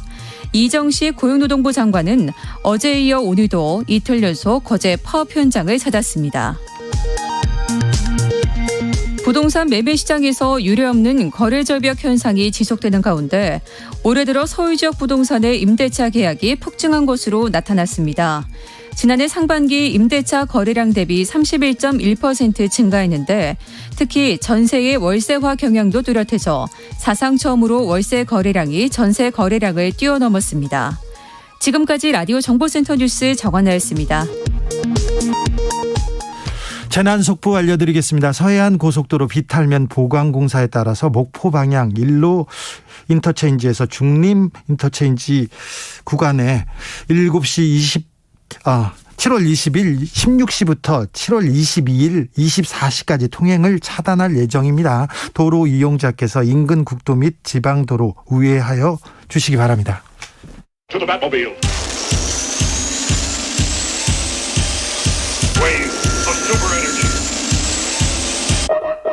주기자의 1분. 미 국무부가 발표한 인신매매 보고서에서 한국이 20년 만에 2등급으로 강등됐습니다. 보고서에서 한국 정부가 인신매매를 당한 여성이나 이주 노동자 등 피해자는 처벌하거나 추방한 반면 가해자에 대해선 1년 이하의 징역, 벌금, 집행유예에 그쳐 범죄 근절 노력이 부족하다고 했습니다. 또 가출 아동이나 가정폭력 피해자들을 인터넷에서 모집해서 성매매에 나서게 하고 필리핀 등 아시아권 여성들을 유흥업소 등에서 성노동 착취했다는 보고도 있었습니다. 지적장애인을 염전이나 원양어선 일꾼으로 착취했다는 내용도 밝혔습니다. 꼼꼼하게 조사했네요. 새겨 들어야 합니다. 특히 정부, 검사님들, 판사님들 노력 필요합니다. 북한, 중국, 러시아는 최악 등급인 3등급으로 분류했습니다. 미국, 프랑스, 독일 30개국이 1등급을 받았습니다. 미국이 1등급이라고요. 인신매매와 관련해서는 유구한 역사와 전통을 가지고 있는 미국이 우리나라한테 할 말은 아닌 것 같습니다. 노예제도와 인디언 말살 정책 우선 떠오르고요. 오늘날에도 인신매매 횡행하는 나라 어딘가요? 미국 아닌가요? 지난해 미국 오하이오주에서 인신매매 피해자 100여 명 무더기로 구조됐습니다. 미국의 인권단체에 따르면 미국 국경지대에서 이주민들 납치, 강간, 인신매매 당했다는 사건 매일 수십 건씩 보고되고 있습니다. 수백 건씩 또 나옵니다. 매일. 지난달에는 미국 텍사스에서 미립국자 50명이 트레일러에서 죽는 사고가 발생하기도 했습니다. 바이든 대통령 나토 회의 참석했을 때인데요. 미립국 조직이나 인신매매로 인한 비극으로 보인다. 참혹하고 가슴 아픈 일이다. 이렇게 얘기했습니다. 총기 난사 사건, 인질극이 매일 벌어지는 나라. 최근 여성 기본 인권을 박탈하고 대통령도 인권의 기본 원칙을 어기면서까지 사우디아라비아 왕세자한테 달려갔던 나라에서 우리나라 그리고 북한의 인권에 대해서 이야기하는 것도 거북할 때가 있습니다. 진짜 북한 인권을 위해서라면 좀 모르겠는데요. 대북 압박용 카드라는 거 티납니다. 티날 때 많습니다. 일본 위안부가 인신매매의 역사적 사실임에도 불구하고 일본에는 따끔한 소리 내지 않는 미국의 태도 역시 문제 있습니다. 미국 너나 좀 잘하세요. 주기자 1분이었습니다. 101 부메랑.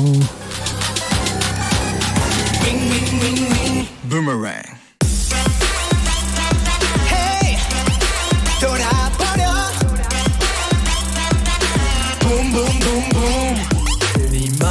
향해 슛 하고 던졌는데 Oh my God 화살은 내게 feel 하고 다시 날아와는 괴롭히네 No no no 대체 뭔데 What?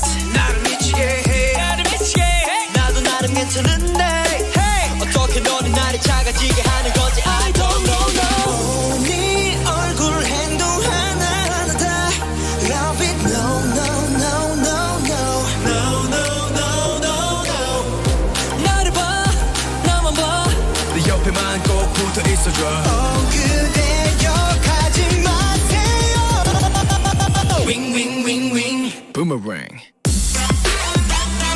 Hey 돌아버려 내가 도는 건지 달린 건지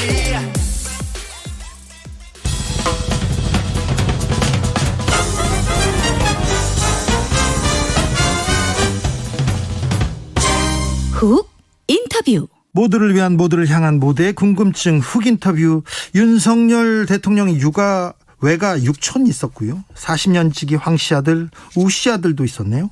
검찰 시절 인연 맺은 지인 아들, 유튜버 누나, 코바나 컨텐츠 직원 사적 채용 논란은 계속 이어지고 있습니다. 이거 선거 때부터 함께해온 동지다. 윤석열 대통령은 문제없다 이렇게 얘기했는데, 그런데 청년들은 또 그렇게 생각하지 않는 것 같습니다.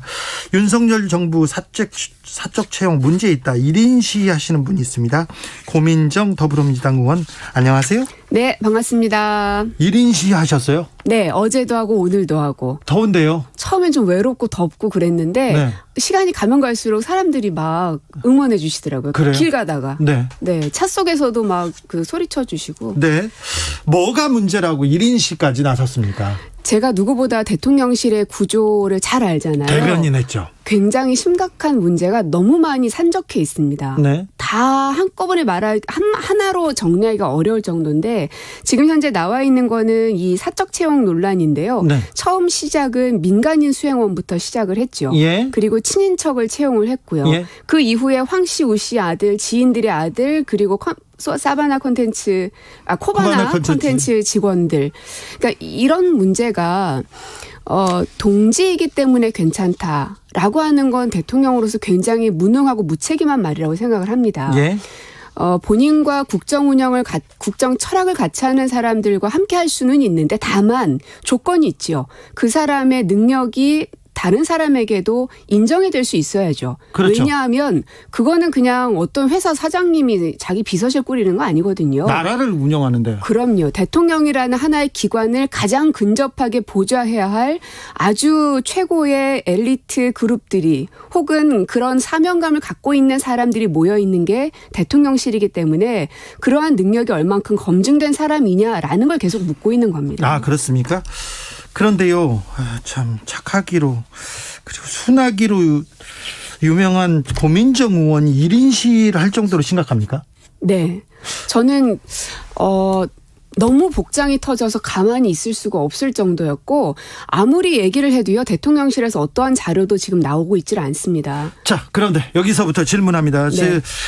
문재인 정부의 청와대 대변인을 하셨어요? 네. 그런데 문재인 정부에서도 그렇게 다 사적으로 주변 사람들 뭐 이렇게 채용했지 않습니까? 캠프에서 채용했지 않습니까? 참, 이게 처음에는 조금 실소가 나오던데, 네. 저를 두고서도 네. 당신도 결국은 공채인 줄 알았다, 뭐 그렇게 얘기하죠. 그러니까 비아냥되던데요. 네. 저 그 당시 나름 꽤 검색하면 이름이 많이 나오던 사람이었습니다. 네, 국민들이 거의 다 알죠. 네, 제가 방송만 14년을 했었고요. 네. 그 당시에 웬만한 프로그램들은 거의 다 진행을 했었던 아나운서였었고, 네. 그러한 능력들이 인정을 받아서 인재 영입이 됐던 케이스였죠. 아, 그렇죠. 그리고 그 이후에 청와대 부대변인으로 시작을 해서 대변인까지 갔었던 거지요. 네네. 그러니까 비교를 하려면 좀 제대로 하든지, 네. 제대로 알아보고 하든지, 그저 말꼬투리만 잡으려는 그런 국민의힘의 행태들을 보면서 아직 정신 차리려면 멀었나 하는 생각도 좀 들더라고요. 네, 우씨, 황씨는 잘 모르겠습니다. 네, 직원들도 아직은 모르겠습니다. 그런데 아무튼 그 전에도 그 전에도 청와대를 꾸릴 때는 이렇게 캠프에서, 그리고 주변 사람 능력을 보고 이렇게 꾸렸는데, 이번에만 문제되는 이유는 뭐라고 보세요? 설명이 안 되기 때문입니다. 설명을 못한다. 일단 첫 번째는 네. 황 씨의 아들과 우 씨의 아들이 들어갔다고 하는데, 네. 그들이 왜 어떠한 능력과 몫이 있었기 때문에 거기까지 들어갔고, 현재 그 대통령실 안에서 무슨 일을 하고 있는지에 대한 명확한 설명이 되어지지 않고 있죠. 네. 그리고 친인척 채용 문제도 법에 문제 없기 때문에 괜찮다라고 굉장히 뻔뻔하게 대답을 하던데, 상식이기 때문에 법에 없었던 겁니다. 아, 그래요? 그러나 국회에서 그와 유사한 사례들이 있어서 국회법을 개정했던 건데, 네. 청와대, 그러니까 윤석열 대통령실은 국회법에 있는 것조차도 인용하지 않았었던 것이고, 그래서 제가 친절하게 지금 법 개정을 올려놨고요. 예. 그래서 앞으로는 법에 의해서 심판을 받을 테지만, 꼭 법까지 만들어 드려야 그러한 상식을 지키는 것이냐. 제발 상식적인 인사와 국정 운영의 모습을 좀 보여주시면 좋겠다. 당부드리고 싶습니다. 네. 지금 대통령실에서 어떤 능력으로 어떤 경력으로 어떤 위치에서 어떻게 쓰고 있다 이런 얘기를 안 해서 이렇게 논란이 좀 더 커진 것도 있는데요. 네. 권성동 원내대표 오늘은 청년 여러분께 상처를 주었다면 사과드린다 이렇게 사과의 글 올렸습니다. 어떻게 보셨어요? 거기에 대한 청년들의 반응이 일단 궁금하고요. 저는 굉장히 물타기 하고 있구나 하는 생각이 일단 들었습니다. 네. 왜냐하면 청와대 대통령실에 그분이 시민사회 수석이었던 것 같은데 엽관제 네. 채용 얘기도 했는데요. 그러니까 친인척 채용 아까부터 말씀드린 친인척 채용과 민간 수행원을 동행했던 문제에 대해서는 네. 아직까지도 어떠한 해명도 이루어지지 않고 있습니다. 네. 그래서 거기에 대해서 명확하게 왜냐하면 국가 1급 기밀에 해당되는 것들을 다뤘던 그 수행원이기 때문에 명확한 해명이 반드시 필요하고요.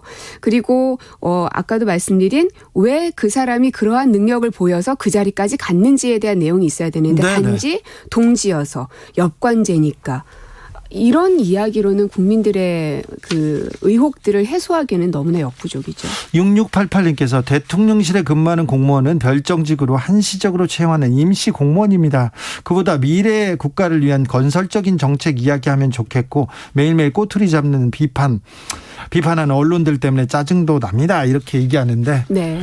한시적으로 고용하는 그 임시 공무원이었다. 뭐 이 얘기는 그만하자 얘기하는 사람도 있습니다. 맞아요. 근데 공무원인 게 진짜 맞습니다. 그분들도 그 연수를 채우면 공무원 연금의 혜택을 받을 수 있는 자격이 또 되는 거거든요. 예. 그러니까 공무원으로서의 자격과 조건을 다 갖춘 사람이기 때문에 아무나 함부로 들어가서는 안 될 자리인 것이죠. 네, 아무튼 나라를 경영하는 나라의 기본을 이렇게. 그래서 저는 전수조사가 좀 필요해 보입니다. 전수조사요? 왜냐하면 하루가 다르게 새로운 사람들이 계속해서 나오고 있거든요. 네. 뭐 누구의 아들, 누구 지인.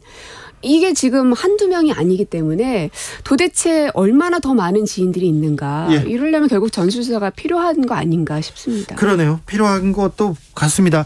국회가 열렸으니까 국회에서 이제 대통령실에 자료를 요구하고 그러겠죠? 지금도 계속 요구하고 있는데요. 대통령실에서 어떠한 자료도 주고 있지 않고요. 네. 심지어는 그때 그 김건희 여사를 수행했던 코바나 컨텐츠 직원이 어떤 부서에 가 있는지라도 알려달라. 네. 그것도 얘기를 하지 않습니다. 그래서 구중궁궐이라는 것을 벗어나기 위해서 그 용산으로까지 나왔는데 그랬으면은 어떤 정보나 자료에 대해서도 좀 더 투명하게 공개하려는 노력이라도 보여야 되는데 모든 것을 꽁꽁 싸매고 뭘 그렇게 더 숨기고 싶은지. 네.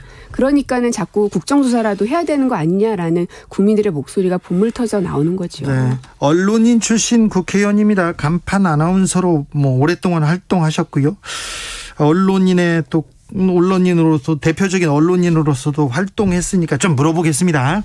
지금 국민의힘에서 네. 방통위원장 이어서 방송통신심의위원장 정현주 위원장까지 자진 사퇴 공개 촉구하고 있습니다. 이 부분은 어떻게 보시는지요? 또다시 슬픈 역사가 반복돼서는 안 되는데 일단 하나는 굉장히 불쾌하고요. 그러한 말을 한다는 것 자체들이. 네. 그리고 2008년 8월 8일을 저는 평생 잊을 수 없는 날인데 이 공영방송 안에 KBS에 경찰이 난입했던 사건이 있었습니다. 그때 아나운서로 계셨죠? 네, 맞습니다. 네. 너무나 충격이었어요. 네. 어떻게 사법경찰이 KBS 안으로까지 들어올 수 있나? 바깥에서 어떻게 방어하거나 뭐 이러는 거는 모르겠는데 너무나 충격이었고 2014년에는 세월호 관련해서 보도 지침이 있었죠. 네.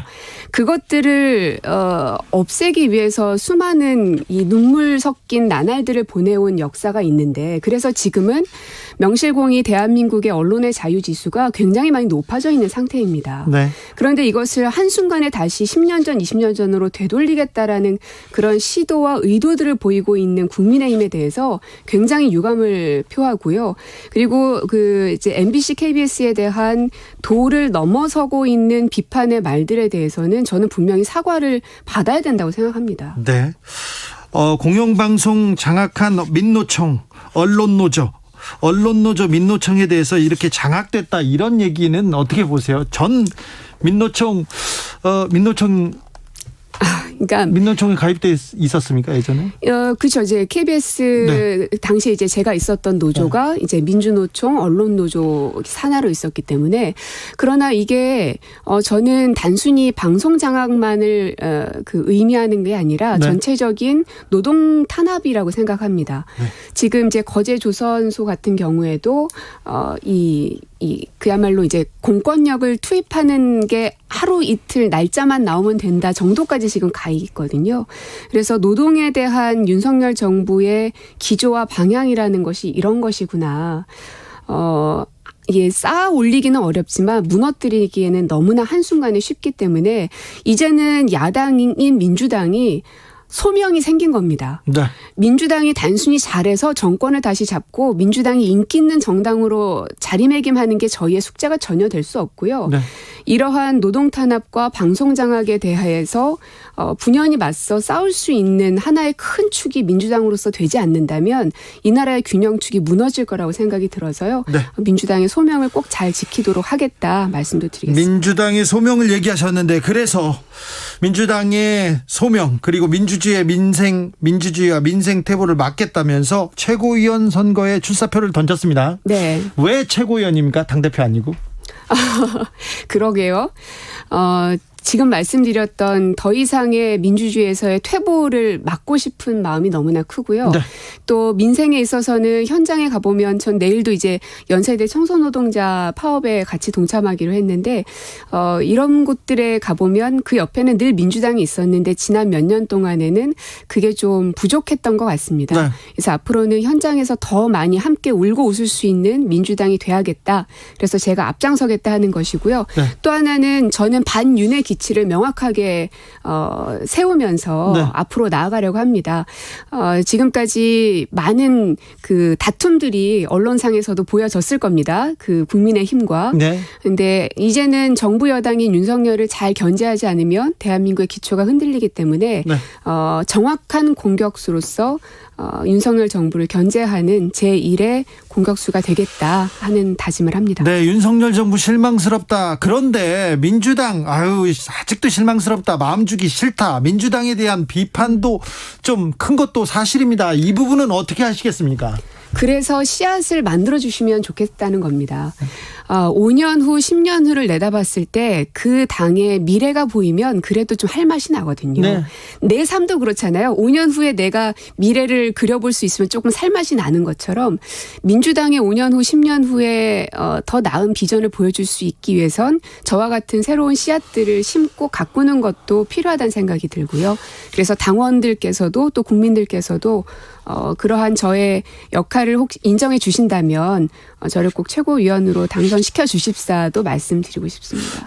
그런데 민주당 당권 경쟁, 최고위원 경쟁, 친명인가 반명인가 이렇게 갈린 것 같은데 자, 고민정은 친명입니까 반명입니까? 저는 반명도 아니고 친명도 아니고 친문이고 반윤이죠. 반윤입니까? 네, 맞습니다. 반윤 확실합니까? 확실하죠. 네. 자, 고민정이 민주당의 간판이다. 기대돼요. 이렇게 생각하는 분도 많은데 고민정이 최고위원이 되면 달라집니까? 달라집니다. 분명히 발빠르게 대처가 될 것이고요. 굉장히 역동성 있는 민주당이 될 겁니다. 네.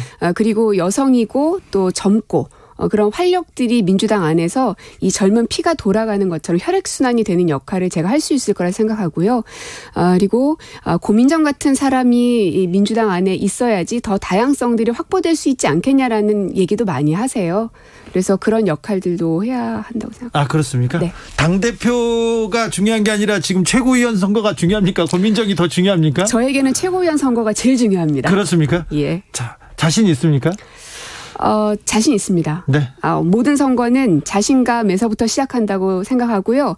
사직생의 마음으로 하지 않으면 얻을 수 있는 건 아무것도 없다고 생각합니다. 네. 이제부터는 나 자신을 믿고 또 우리 민주당 당원들과 국민 여러분 믿으면서 한 발 한 발 오세훈을 이겼었던 그때 20년의 기억들을 되살리면서 나아가도록 하겠습니다. 오세훈을 꺾은 고민정 의원이죠. 네, 지금 만약에 그 선거가 어떻게 됐느냐에 따라서 지금 네, 알겠습니다.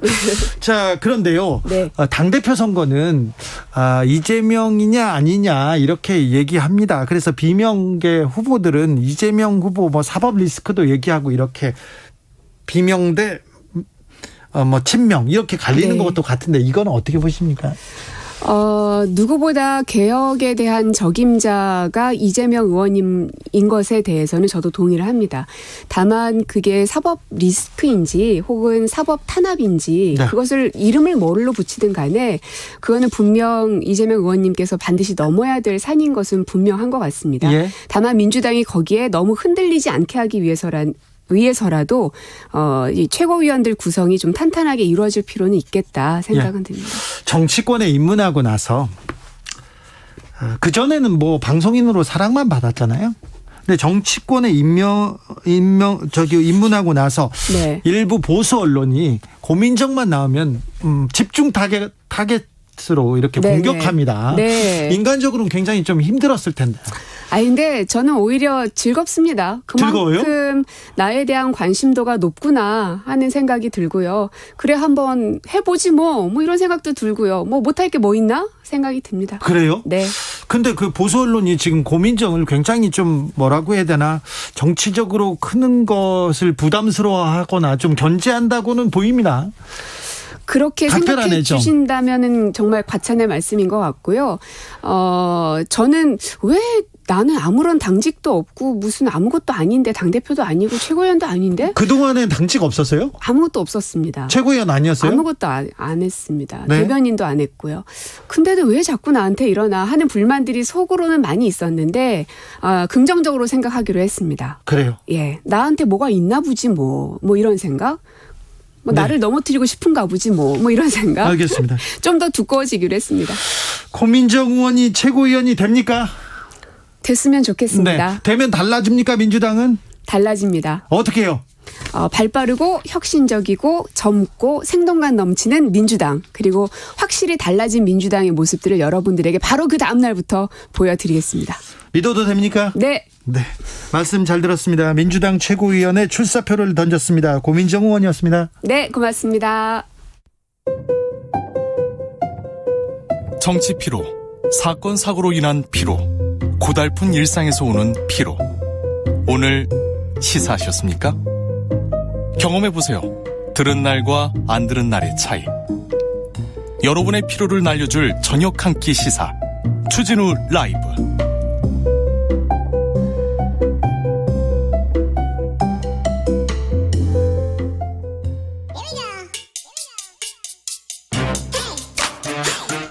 뉴스를 향한 진지한 고민, 기자들의 수다. 라이브 기자실을 찾은 오늘의 기자는 KBS 김수현 기자입니다. 안녕하세요. 안녕하세요. 어떤 뉴스부터 가볼까요? 네, 요즘 여름 휴가철이잖아요. 그렇죠. 휴가 계획 혹시 잡으셨나요? 저는 없어요. 없으세요? 네, 저는 휴가철은 꼭 이렇게 네, 바쁘신가 봐요. 좀 뭐 다 휴가 가니까 네. 좀 나라도 지켜야지 그런 생각이 좀 있습니다. 저도 아직 휴가 계획 못 잡고 있는데 그리고 올해 좀 상황이 좀 무섭습니다. 네. 자, 그런데요. 올해 이제 참아왔던 해외여행 가보겠다는 분들 많아요. 네. 이제서야 가보겠다고 지금 그렇습니다. 맞아요. 그런데 좀 챙길 부분이 좀 많다면서요. 네, 이게 전 세계적으로 이런 보복 여행이 추세다 보니까 보복 여행이라는 얘기까지 나왔어요? 맞습니다. 항공권, 지연, 취소, 진분실까지 각종 피해들이 속출하고 있어서 체크하셔야 될 부분이 많은데요. 네. 일단 올해 5월까지 한국소비자원이 항공권 관련 피해 구제 신청을 받아보니까 총 213건입니다. 그런데 이게 3월까지는 한 달에 한 30건 정도였거든요. 급격하게 늘었네요. 네. 코로나19 방역 조치를 완화한 4월부터 한 달에 한 60건 이상으로 2배씩 늘어난 거예요. 이 피해를 사례별로 보면 운항이 취소되거나 대체 항공편이 지연되는 등의 피해가 잦은 것으로 나타났습니다. 네. 좀 더 구체적으로 보면요. 예를 들어서 예전에는 항공편이 취소되면 그 24시간 이내에 대체 항공편이 제공이 됐었는데 지금은 최대 이게 7일까지 늦어지는 경우가 많고요.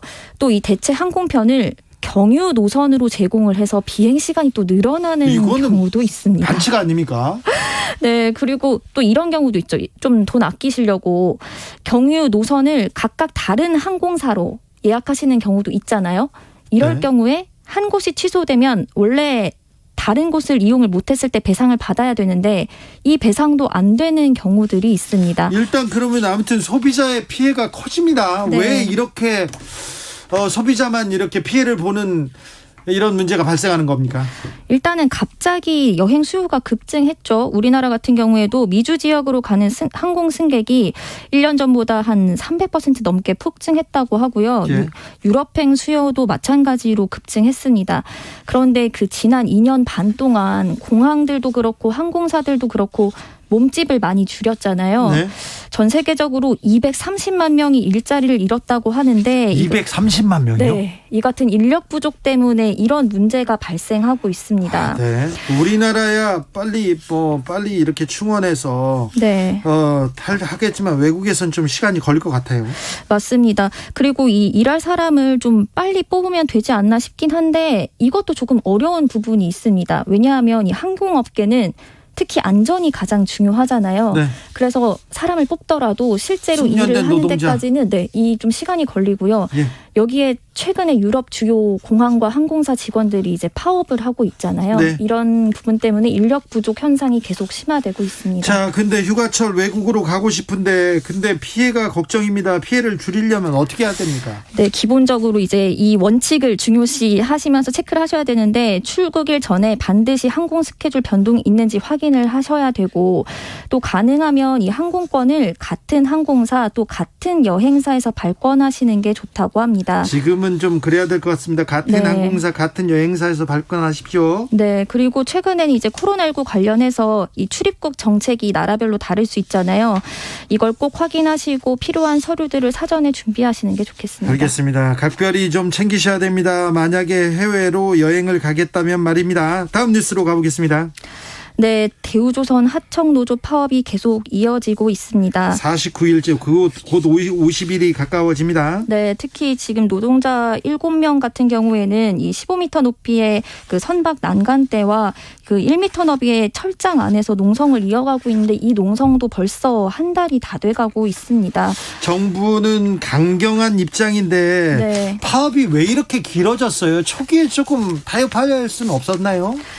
가장 중요한 문제는 역시 임금이겠죠. 예. 그 협력업체 노동자들은 2016년 조선업 불황 당시에 삭감된 임금이 아직도 그대로다. 이걸 다시 회복시켜야 한다고 요구하고 있습니다. 이게 지난해 연봉이 그 당시 삭감됐을 때보다 30% 정도 적다고 주장을 하고 있는데요. 그래서 이 30% 정도는 인상을 해줘야 된다는 게 노조의 요구입니다. 근데 기자님, 네. 하청 노동자들의 네. 거의 모든 하청 회사가 거의 비슷한 수준입니까? 일단은 이거는 따져봐야 되는데 이 조선업계 같은 경우에는 당시에 워낙 어렵다고 해서 5년 정도 임금을 깎았다는 게 계속, 노조의 예. 주장이거든요. 예. 이게 이 임금 부분에 있어서는 어느 정도는 지금 타협점을 찾고 있기는 한 상황입니다. 아직까지 협상 중이긴 한데 내년에는 일단 5% 정도로 올리고 내후년에 10% 정도로 올리자는 단계적 인상을 하자. 이 부분에 대해서는 지금 노사가 어느 정도 합의를 하고 있는 상황입니다.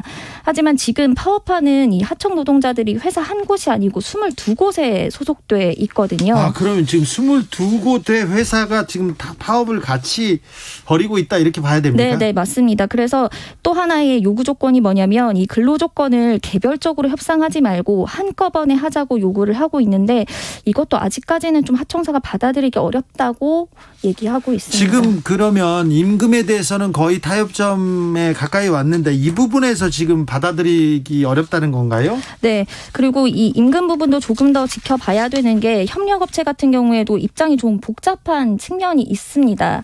이 노조 요구처럼 임금을 올려주고 싶어도 이 원청이 대우조선 해양이잖아요. 예. 대우조선 해양이 자신들한테 주는 도급비를 올려줘야 가능하다는 겁니다. 여기서 또. 네. 그런데 이제 대우조선 해양 입장은 이미 우리는 협력업체랑 계약이 다 끝난 상황이다. 여기서 우리는 개입할 부분이 없다라고 얘기를 빠지고 하고 있군요. 있습니다. 그런데요, 요즘 네. 조선업계가 다시 호황을 맞았다, 일이 많다고 합니다. 그러면 좀 올려줘야 되는 거 아닌가요? 그런 생각이 좀 들기도 하는데 이게 사실은 수주 실적이 그렇다는 거고요. 이 조선은 업종 특성상 배를 만드는데 꽤 오랜 시간이 걸리잖아요. 네. 그래서 이게 실제 영업이익에 반영되는 데는 시차가 있습니다. 그래서 대우조선해양 같은 경우에는 지난해 한 1조 7천억 원 정도의 영업 적자가 났습니다. 여기에 최근에 이제 필요한 원자재 가격도 대폭 올라서 이 공사 대금을 올려줄 형편이 못 된다는 게 대우조선해양의 입장입니다. 대우조선해양 적자 내고 그래서 공적자금 투입되고 산업은행에 들어간 거 아닙니까? 대우조선해양 경영 잘못했는데, 그리고 그 다음에 차장이 전 네. 차장이 200억대 횡령해가지고 막 2억 원짜리 시계 사고 막 그거 다 눈에 선한데 이 책임을 하청 노동자한테 다 지라는 거, 참. 그리고 좋을 때는 늦게 올리고 나쁠 때는 가장 먼저 깎고, 왜 하청 노동자가, 왜 노동자만 다 피해를 봐야 되는지 저는 좀 안타까운 측면이 있는데요. 좀 빨리 좀 이게 좀 타결됐으면 좋겠어요. 네, 그럼 지금도 협상이 진행 중인데 이정식 고용노동부 장관이 오늘도 거제를 찾았습니다. 그래서 조금 전에 도착을 했다고 하고요. 오늘 모든 일정을 취소하고 현장에 간 만큼 좀 타결이 임박한 것 아니냐는 예측도 조심스럽게 나오고는 있는데, 타결을 이끌어낸다면 정부가 또 조금 능력을 보인 걸로 좀 평가를 받을 수 있어요. 그러니까 정부에서 좀 적극적으로 중재에 나섰으면 좋겠습니다. 네. 다음 뉴스로 가볼까요? 최근에 이제 집값 하락세가 이어지고 있잖아요. 그래서 많이 떨어진다면서요? 네. 매수세가 점점 시들해지면서 집값이 좀 하향세를 그리고 있는데, 이러다 보니까 생기는 문제가 네. 전세값이 집값보다 비싼 이른바 깡통전세, 깡통전세. 네, 이게 늘고 있다는 문제가 있습니다. 그러면 이제 전세값이 집값보다 비싸면 그러면 집을 그냥 날리고 그냥 도망가는 사람들이 많아져요. 그럼 피해 받는데 이거 네. 중소도시의 일이죠. 수도권도 그렇습니까? 이게 원래는 좀 중소도시에서 이런 일이 많았는데 실제로 최근에는 좀 수도권까지 번지는 모양새입니다. 올해 들어서 조사를 해보니까 전세값이 매매 가격보다 비싼 거래 비중이 인천이 22%, 서울도 11% 정도 된다고 하고요. 경기도 9%에 이릅니다. 계속 늘고 있네요. 네, 특히 서울에서도 이런 깡통전세 위험이 있는 곳이 있는데, 이 전세값이 매매값의 80% 이상이면 이 깡통전세 위험 신호로 봐야 하거든요. 아, 그래요? 네, 그런데 지금 지역별로 보면 강서, 금천 지역에서 이런 주택의 비율이 60%를 넘는다고 합니다. 이거 중저가 주택이 많이 좀 포함될 것 같은데 이거 네네. 서민들만 걱정이 되는데, 서민들 피해 입을까 걱정인데요. 네. 이렇게 깡통 전세가 느는 이유가 뭡니까? 일단은 수도권에서도 이렇게 깡통 전세가 느는 이유가 최근에 수도권 선호가 높으니까 전세 가격이 많이 올랐잖아요. 아, 예. 네, 3년 동안 보면 서울은 1억 9천 정도, 경기도는 1억 4천 정도 올랐습니다. 많이 올랐네요. 네, 그런데 이제 매매가가 하락 국면에 접어들었으니까 당연히 전세가율이 올라가고 이 같은 깡통 전세 문제가 생기는 겁니다. 그런데 문제는 이제 최근에 금리가 계속 오르니까 부동산 시장이 얼어붙으면서 매매가가 더 내려갈 가능성도 있잖아요. 아니 그런데 그렇죠. 매매가 내려간다는데, 그런데 네. 또 보면 네.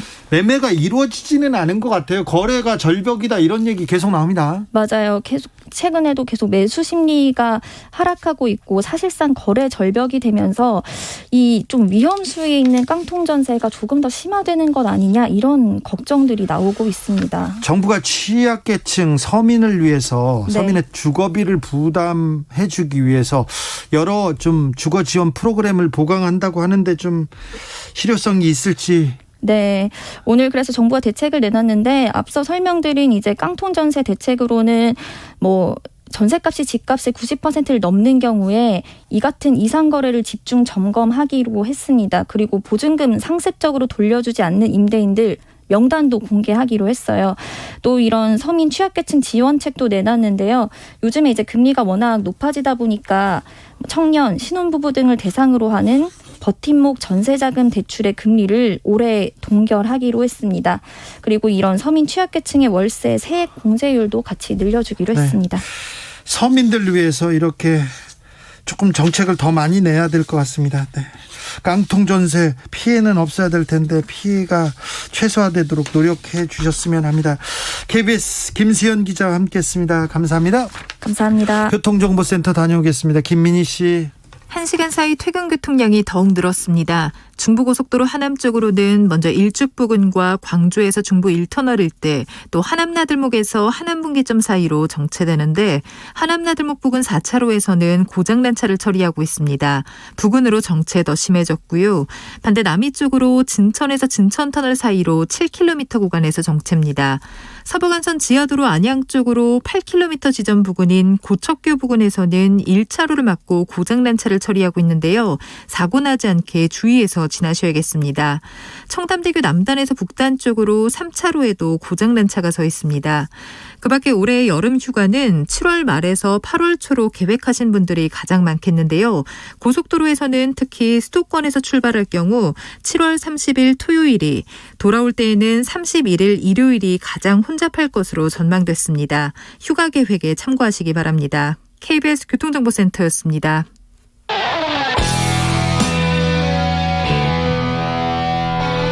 스치기만 해도 똑똑해진다. 드라이브 스루 시사 주진우 라이브.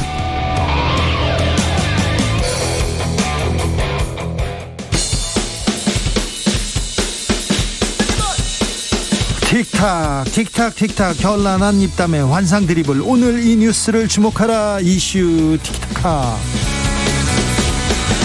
머리끝부터 발끝까지 핫이슈 더 뜨겁게 이야기 나눠봅니다. 청코너 최진봉 성공회대 교수. 네, 안녕하십니까, 최진봉입니다. 홍코너 김병민 국민의힘 전 대변인. 네, 반갑습니다. 네, 대통령 안 보인다는 소리 나도 좋다. 스타 장관 나오면 좋겠다. 예, 이 발언 어떤 뜻입니까? 대통령실 관계자뿐 아니라 내각, 그러니까 우리가 이제 책임장관, 책임총리 그렇죠. 얘기를 하는데 한동안 총리도 잘 안 보인다, 장관도 잘 안 보인다, 너무 이런 안 보였어요. 목소리들이 있었거든요. 네. 적극적으로 나서서 윤석열 정부 하고 있는 많은 일들이 있을 텐데 잘 보도도 안 되고 국민들이 모를 수 있으니 적극적인 홍보에 나섰으면 좋겠다, 이런 의지인 것 같고요. 옛날 문재인 조금 전에 고민정 의원 왔다 간 거로 보이는데 네. 그때 그 얘기했던 기억이 나요. 청와대에서 다 좋은데 정책에 대한 홍보가 필요하다 그래서 공기반 소리반 얘기 나왔던 것처럼 정책반 홍보반, 그러니까 홍보의 중요성들을 과거 정부에서도 강조했었는데 네. 현 정부에서도 마찬가지로 하고 있는 중요한 일들 적극적으로 홍보했으면 좋겠다라는 것 같고요. 근데 이 스타 장관은 자칫 잘못하면 문재인 정부의 스타 장관, 제가 기억나는 두 명의 스타 장관이 있는데 추미애 장관, 김현미 장관님. 지금 고민정이 왜 나오고 지금 참. 이 스타 장관에 대해서는 김병민 호날두예요 지금. 일단 슬라이딩하게. 네. 아니, 제가 볼 때는 분석이 잘못됐어. 분석이 잘못됐습니다. 스타 장관의 문제가 아니에요. 네. 그러니까 예를 들면 지금의 지지율이 하락하는, 이게 지지율 하락의 문제를 해결하기 위해서 이런 방안을 내놓으신 건데, 제가 볼 때 지지율 하락의 가장 큰 문제점은 윤석열 대통령, 김건희 여사세요.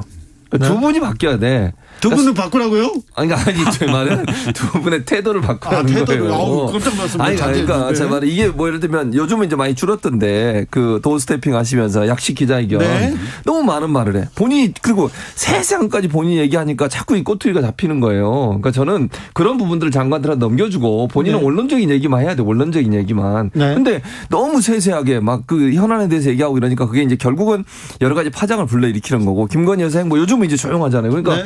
오늘인가 어디 나온 지지율에 약간 반등한 모습을 보이더라고요. 그러니까 그것도 김건희 여사가 자꾸 나오시면 그게 부정적이야, 자꾸. 그래서 그런 부분들을 중점적으로 관리할 게 필요한데 스타 장관 얘기하시면서 다른 쪽으로 짚으신 게 아닌가. 그래서 좀 요 부분에 역할 분담이 이루어졌으면 좋겠다, 이런 생각이 듭니다. 교수님 지적을 아마 받아들였는지 대통령의 도어스태핑 메시지에서도 초창기 때 막 질문을 아침에 6개, 7개씩 받았거든요. 굉장히 많은 이슈들을 가지고 다 대통령 얘기를 끌어내니까 네. 사실 언론 입장에서는 다른 데 주목할 게 아니라 맞아요. 모든 이슈를 다 대통령의 입만 그렇죠. 바라볼 수밖에 없었고, 그렇죠. 지금은 이제 하루에 1개, 2개 정도 아주 중요한 내용 하나 정도 묻고 그다음 좋은 하루 보내라고 메시지를 내면서 나가기 때문에 그런 얘기들 잘 받아들인 것 같고요.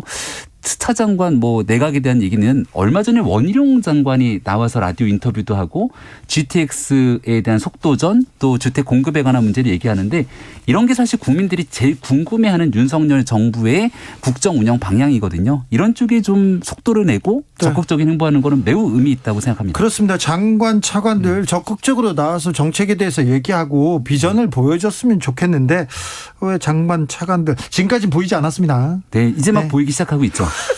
왜냐하면 대통령이 다 말씀을 하셔서 그래요. 장관이 할 말이 없어. 그리고 노동부 장관이 얘기하는데 대통령께서 다른 얘기하시고 이러면 그게 말이 안 되잖아요. 그렇죠. 그런 문제가 발생하기 때문에 고용노동부 장관도 거제에서 또 지금 있게 된 대우조선 해양 문제 때문에 여러 가지 노력들을 하고 있는 것 같은데 적극적으로 나서서 잘하는 게 있으면 박수 받고 또 진짜 국민들 보시기에 진짜 못한다 그러면 여기에 대한 책임도 지고 하는 게 중요한 것 같습니다. 그것도 미리 가면 되잖아. 꼭 대통령이 참을 만큼 참았다 그러니 그때 가요.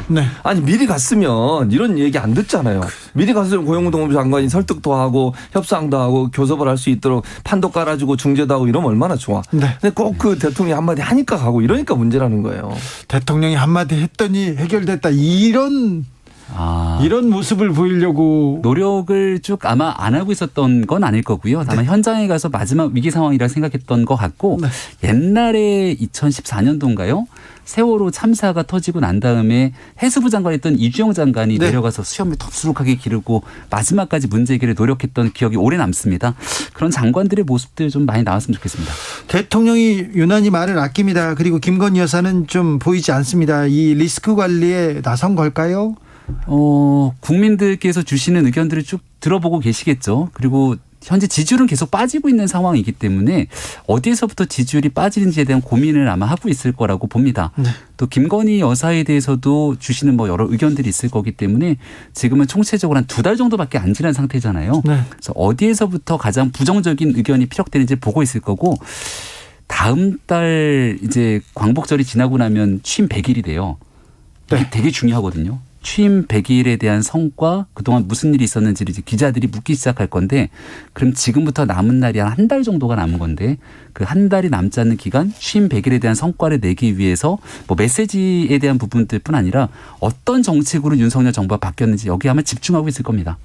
그러니까 제가 생각할 때는요. 제가 그냥 조언을 드려볼게요. 100일 앞두고서 정말 그 국민들에게 신선한 모습을 보이는 한 가지 방법이 있어요. 뭐냐면 비서실 개편하는 거예요. 인사 개편. 네. 저는 개인적으로. 그러니까 좀 빠르지 않나요?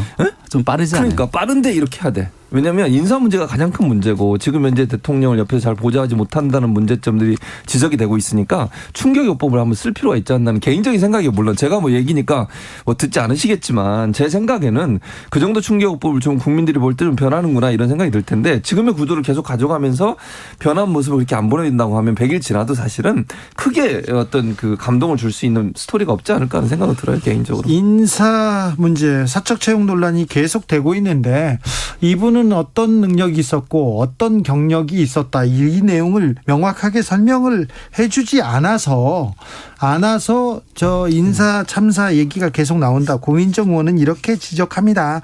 이 부분은 어떻게 보십니까? 저는 근데 그것도 물론 문제인데 저는 이제 국민들이 볼 때 제일 좀 화가 나는 부분은 이런 거예요. 본인의 사적인 인연이 인사에 영향을 미친다는 부분이거든요. 저는 그렇게 생각합니다. 그러니까 예를 들어서 자 김병민 대변인이 열심히 대변을 일했잖아요. 그건 안 들어갔어요. 대통령실 갔다. 그럼 누구도 문제 제기하지. 아무도 문제 제기 안 해요. 누가 그걸 문제 제기합니까? 김병민 아버지가 누군지 아무도 몰라요. 엄마 전화번호 안 물어봅니다. 안 물어봐요. 근데 지금 들어간 분에 논란이 되는 게 뭐예요? 윤석열 대통령께서 예전에 검사 시절할 때 같은 지역에 있으면서 알았던 사업체 사장. 그분들의 아들 그리고 그 본인이 검사로 일할 때 수상관으로 일했던 사람의 아들. 그다음에 극우 유튜버잖아요. 극우 유튜버의 누나. 뭐 이런 분들이 이제 이름이 나오니까 이게 논란이 되는 거거든요, 결국. 그러니까 사적 인연이라고 하는 것이 인사에 개입이 되는 순간, 물론 그분들이 뭐 해명은 그 캠프에서 일을 했다. 근데 캠프에서 일을 하고도 김병민 대변인이 일하는 거하고 다르잖아요, 지금 차원이. 캠프에 들어온 것도 그것 때문에 들어온 거잖아요, 사실은. 인적 그런 인맥으로 들어와서. 그분들이 들어오면 만약에 그 전에 지금의 그분들의 아버님 되시는 분이나 이런 분들하고 갖고 있던 윤석열 대통령 인맥이 계속 연장이 되는 거잖아요. 그런 부분에 개입될 수 있다는 국민들은 비판과 아니면 우려의 모습을 보는 거예요. 그걸 일부러 저는 끊어줘야 되는데 그러지 못한 부분이 문제라고 보는 거죠. 제가 이제 7월 달에 윤석열 대통령 후보 시절 만나고 국민 캠프 출범해서 처음 들어갔는데 그 전에 이제 6월 달 말에 그 정치 참여 선언을 하고 작게 조직들이 구성돼서 막 굴러가고 있었거든요. 이 사람들이 만약에 대통령과 깊은 인연을 갖고 있고 뭔가 비선에서 영향력을 행사했던 인물들이라면 저도 유의해서 봤을 것 같고 또 그 사람들에 대해서 저 사람들 센 사람이구나 약간 좀 조심도 하고 이랬을 텐데 이분들한테 죄송하지만 기억나지 않는 사람들 누구지 싶은 사람들도 꽤 있습니다. 예를 들어서 우모 씨 아들 뭐 이렇게 나오는데 그 사람 누구야 이렇게 물어봤을 정도고요. 그리고 뭐 육촌 얘기 나왔을 때 그분에 대해서도 마찬가지고. 그러니까 윤석열 대통령을 제가 옆에서 봤을 때는 공적 체계를 굉장히 중요시하기 때문에 나랑 가까운 인사를 하더라도 초창기에 이제 제가 대변인 역할을 하면서 많은 일들을 의사소통하지만 공식 조직 내에서 이 부분들을 해결하는 걸 매우 중요시 생각합니다. 그러니까 여기에 초창기에 왔을 때는 2년, 그러니까 정치를 참여하기 전의 상황이기 때문에 일부의 인연으로 왔겠지만 그 이후에 캠프 인수에 들어가는 나머지 과정에서는 시스템을 통해 돌아갔다 아마 이런 인식을 갖고서는 항변하는 것 같습니다. 근데 민주당 입장에서 고민정 의원 등 막 이 모든 걸 다 뭉뚱그려서 얘기하잖아요. 제가 봤을 때는 뭐 유튜버에 관한 문제라든지 대통령실 인사 속에서 야당과 언론의 비판이 되게 따갑게 막 아프게 다가올 때가 있거든요. 근데 그걸 좀 구분해 갖고서는 이건 잘못됐지 바꿨으면 좋겠다 이렇게 얘기하면 되는데 이걸 다 싸잡아 갖고서는 사적 인사 막 청와대 대통령실에 대한 인사 모든 게 잘못된 것처럼 가니까 대통령실 입장에서도 그건 아니지 이렇게 맞부딪히고 있는 형국이거든요. 하지만 국민들 보시기에 공정과 정의를 외쳤던 윤석열 대통령에 대한 대통령실 인사에 대해서 높은 기대감을 갖고 있는 만큼 적정 수준에서 국민께 눈높이에 맞춰서 해명할 건 해명하고 또 바꿔야 된다고 얘기하는 것들은 좀 변화해 나갈 의지들을 보여주면 좀 마무리가 되고 해결되지 않을까 싶습니다. 우상호 민주당 비대위원장이 사적 채용 논란에 대해서 김건희 여사와 윤핵관 장제원 의원이 역할을 했다 의혹을 제기했는데 어떻게 보십니까? 그래서 문제인 거예요. 왜요? 저는 야당의 역할을 진짜 못한다고 생각합니다. 아니 기승전 김건희 여사 이렇게 가면 아니 김건희 여사의 사적 채용 얘기하는데 뭐 장관 차관이 개입했습니까? 수석이 개입했습니까? 비서관 행정관이 개입했습니까? 여기서 이제 본인 코바나 콘텐츠에 같이 일했던 인사들이 들어와서 함께 일했던 일부분이 있는 것 같고 처음에 노 전 대통령 묘역에 참배했을 때 인연 있는 사람이 참가해서 이제 문제가 됐던 정도지 지금 있는 대통령실 인사에 막 김건희 여사가 쥐락펴락한다고 얘기를 하는 순간 문제의 본질을 모르는 거예요. 그러니까 저는 야당이 국민을 대표해서 잘못된 길을 바로잡는 역할도 해야 되는데 이왕 하실 것 좀 제대로 하셨으면 좋겠습니다. 본질을 정확히 짚고. 일단 저는 우상호 비대위원장이 했던 말이 진실이 아니에요. 저는 몰라요. 개인적으로. 그러니까 이제 뭔가 근거가 있으니까 얘기를 했겠지. 거기에서는 제가 논평을 하고 싶지 않아요. 뭐 그건 우상호 비대위원장이. 그럼 다만 그러면 우려나 국민적 시각이 나오는 이유가 아까 얘기했던 몇 가지 사례를 얘기하셨잖아요. 예를 들면 노무현 전 대통령 참배하러 갔을 때 사적 인연에 있는 분이 따라오고 또 예를 들면 나토 갈 때도 전혀 민간인이 따라가고 이런 일이 있었고 코바나 콘텐츠 일했던 사람들이 들어와서 일을 하고 있고 이런 부분들이 국민들을 볼 때는 왜 이렇게 사적 인연들이 자꾸 공적 인연까지 들어오지 하는 부분에 대한 의문이 생길 수밖에 없는 거예요. 그리고 또 하나는 팬클럽 관련해서도 그렇게 논란이 되고 비판이 많이 나오고 있고 또 그 캔클럽 회장인 강신업 변호사는 막 정치적 발언도 하시고 막 공격도 하고 이러잖아요. 그런데 끊어내지를 못해. 본인이 언론에 냈다는 것도 언론사에 직접 보는 게 아니고 지인한테 보낸 문자가 언론사에 들어간 거예요. 인연 없다, 관계 없다 이렇게 얘기한 것도. 그것도 명확하게 좀 끊어내고 더 이상 그런 정치적 발언 하지 말라 이렇게 얘기하고 이렇게 했으면 괜찮을 텐데 그런 부분들이 매끄럽게 진행이 안 되다 보니 김건희 여사의 영향력이 좀 더 큰 게 아니냐 이런 이제 의혹이 생기는 거예요. 그래서 그런 부분들에 대한 주의가 필요하다고 저는 봅니다.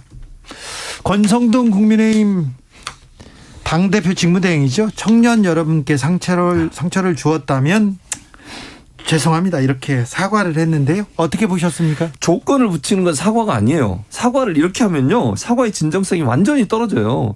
아니 조건을 왜 붙이는 거예요? 상처를 주었다면이란 말은 뭐예요? 안 줄 수도 있다는 자기는 상처를 안 줬다고 생각하는데 그렇게 생각하신다면 이런 거잖아요. 이게 어떻게 사과입니까? 사과를 받는 입장에서 이 얘기를 들으면 기분이 얼마나 나쁘겠어요. 아니, 뭐 하는 거예요? 지금 장난치는 거냐고. 사과는 사과죠. 조건부 사과라고 할 수도 있지만. 조건을 왜 붙이는 거예요? 사과에. 사과는 깨끗하게 깔끔하게 사과를 하는 거예요. 미안합니다. 잘못했습니다. 다시는 그런 말 안 하겠습니다. 그래도 교수님 이게 배나 복숭아는 아니잖아요. 자, 사과하기까지 힘들었을 거예요. 권성동 원내대표 이미 뭐 엄청나게 많은 비난의 화살에 다 맞지 않았습니까? 그리고 이 문제에서 본인의 의지와 뜻은 그렇지 않았을 텐데 여기에 대해서 아무튼 죄송하다라고 하는데 방점이 찍혀 있는 만큼 이 일에 대해서 이제 권성동 원내대표 국민의힘도 두 번 다시 이런 일로 구설수 또 청년들에게 공정과 정의의 문제에 위배되지 않도록 더 노력하는 하나의 계기가 될 거라고 생각합니다. 네. 오늘 강승규 대통령실 시민사회수석 인터뷰에 나섰습니다. 대통령께서 이제 인터뷰하라니까 좀 다 나서시는 것 같아요. 그런데 대통령실 채용 엽간제다 이렇게 얘기를 해가지고 또 논란이 됩니다. 네. 김병민 대변인. 네. 엽간제에 대해서 잘 모르시는 분들도 있을 거니까 우리가 뭐 행정학 공부하시는 분들 네. 정치행정 1원론 2원론 미국에서 엽간제를 채택하고 이런 얘기 많이 들어보셨을 텐데 승리한 정당이 관직이나 자리를 나눠 갖는 것. 엽관이라 그러면 관직에 대한 사냥 뭐 이런 식으로 이걸 정치 인사로 쭉 갖고 간다는 부정적인 인식도 있을 수 있거든요. 나눠 먹기 이렇게 보이는데. 그러니까 이제 실력주의를 표방하고 이 사람 능력 있으니까 다 그 자리에 공정하게 갔다 이렇게 얘기하고 있는 모습과 배치될 수 있는 용어 선택이어서 우리 강승규 수석도 나가서 또 이제 생방 라이브에서 얘기하니 뭐 원고 준비해서 이렇게 얘기하는 스타일은 아니지 않습니까? 본인이 하고 싶었던 말의 의미가 조금 와전될 수 있다고 생각하는데 무튼 대통령실 입장에서는 이 모든 게 민주당이 주장하고 있는 것처럼 특하 사적 인연으로 막 나쁜 인사하고 있는 거 아니다. 이런 얘기를 조금 더 알겠어요. 적극적으로 건네고 싶었던 것 같습니다. 네, 아무튼 시민사회수석인데 능력만 보고 뽑았다는데 이분의 능력도 좀 의심받기 시작했다는 것도 그것도 좀 알아주십시오.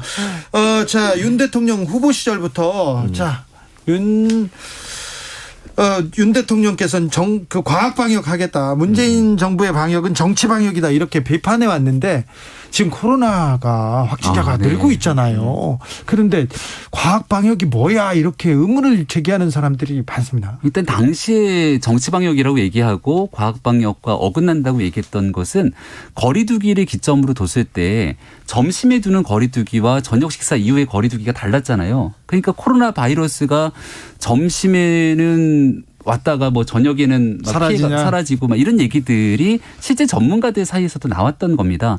명확한 기준들을 잡지 못하고 있었던 상황이기 때문에 소상공인 자영업자의 어려움은 더 커져만 갔고요. 근데 지금은 지난날 오미크론이 확산되기 시작하면서 거의 모든 국민이 한 번씩 코로나를 다 겪어보지 않았습니까? 네. 그래서 거리두기의 실효성 또 코로나에 대한 치명률 이런 것들 때문에 그 당시와 상황이 좀 달라졌는데요.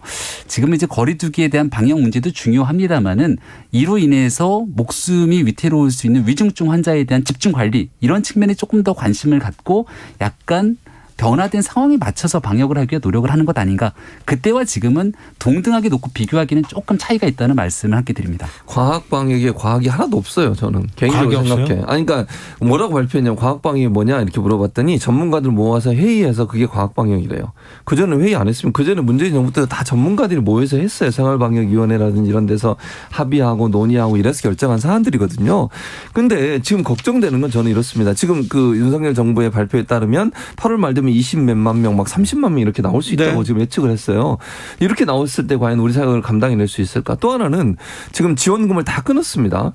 그 지원금을 끊게 되면요. 지금 유급휴가 같은 경우 중소기업 같은 유급휴가비를 지원했었는데 그걸 다 끊어버리면 실제로 걸려도 이제는 얘기 안 하고 계속 나오는 사람도 있을 수 있어요. 예. 왜냐하면 감기하고 저 구분이 안 돼가지고 코로나가 잘 명확하게 코로나인지 뭐 검증을 안 하면 모르잖아요. 검사를. 근데 그걸 자기가 예를 들어서 유급휴가도 아니고 자기가 휴가 내면 일 안 하면 돈 못 받는다고 생각하면 그 사람들이 적극적으로 얘기하겠습니까? 아프면 쉬어야 되는데 그게 안 된다는 거죠. 대만은. 나와서 지금 또 더 퍼지면. 그리고 치료비라든지 아니면 또 그 약값 이런 것도 다 이제 개인이 내야 이제 그러니까 각자 도생을 해야 되는 건데 저소득층 이런 분들 같은 경우는 과연 이게 제대로 치료를 받을 수 있을까 이런 우려가 있어서 좀 걱정되는 부분이에요. 마지막으로 국회가 열렸습니다. 원구성 이제 어찌 되는지는 모르겠지만 열렸어요. 오늘 박홍근 민주당 원내대표가 박근혜 전 대통령 탄핵을 얘기했습니다. 네, 박홍근 원내대표가 그 교섭단체 대표 연설 새 정부 출범하고 나서 하는 첫 번째 연설이기 때문에 매우 주목도 있게 얘기를 하면서 민주당이 한번 정말 제1야당으로서 국민들께 공감하는 얘기를 할 수 있었을 텐데 좀 안타깝고 아쉽습니다. 그러니까 박홍근 원내대표가 이렇게밖에 할 수 없었을까. 뒤에 가서는 앞에서는 실컷 지금 새로 출범하는 윤석열 정부를 정말 저주에 가까운 비난들을 쏟아냈는데 상당한 시간을 할애해서 뒤에 가서는 경제가 어려우니까 초당적인 협력을 하겠다고 합니다. 이게 뭡니까? 뜨거운 아이스 아메리카노도 아니고 이렇게 하면 같이 국민적 어려움을 해결해 나갈 수 있는 얘기에 대한 메시지가 왔다 갔다 중언부언하는 거거든요. 박홍근 원내대표가 초점을 딱 국민의 어려움과 경제에 맞춰서 야당의 역할을 했으면 전 참 박수 쳤을 텐데 하는 아쉬움이 있습니다. 박홍근 원내대표가 김병민 그 교수의 선배예요. 같은 학교. 총학생의 선배인데 어쨌든 선배에 대해서 혹평을 하시는데 어쨌든 저는 이렇게 생각해요. 야당으로서는 당연히 그렇게 비판할 수밖에 없다. 이게 인사 문제는 비판해야 돼요. 비판받아 마땅하다고 저는 보고요. 뭐 정도의 차이에 대해서는 다른 얘기가 있을 수 있지만 그리고 초당적 협력도 저는 필요하다고 생각해요. 네. 국회는 나라를 위해서 일하는 거예요. 윤석열 잘못하더라도 협력하고 함께하면서 경제를 살리는 방법들을 논의해야 된다. 두 가지가 함께 가는 게 야당의 역할이라고 생각합니다. 최진봉, 김병민 오늘도 감사합니다. 네, 감사합니다. 주진우 라이브 여기서 인사드리겠습니다. 돌발 퀴즈의 정답은 통화 스와프였습니다. 통화 스와프. 저는 내일 오후 5시 5분에 돌아옵니다. 지금까지 주진우였습니다.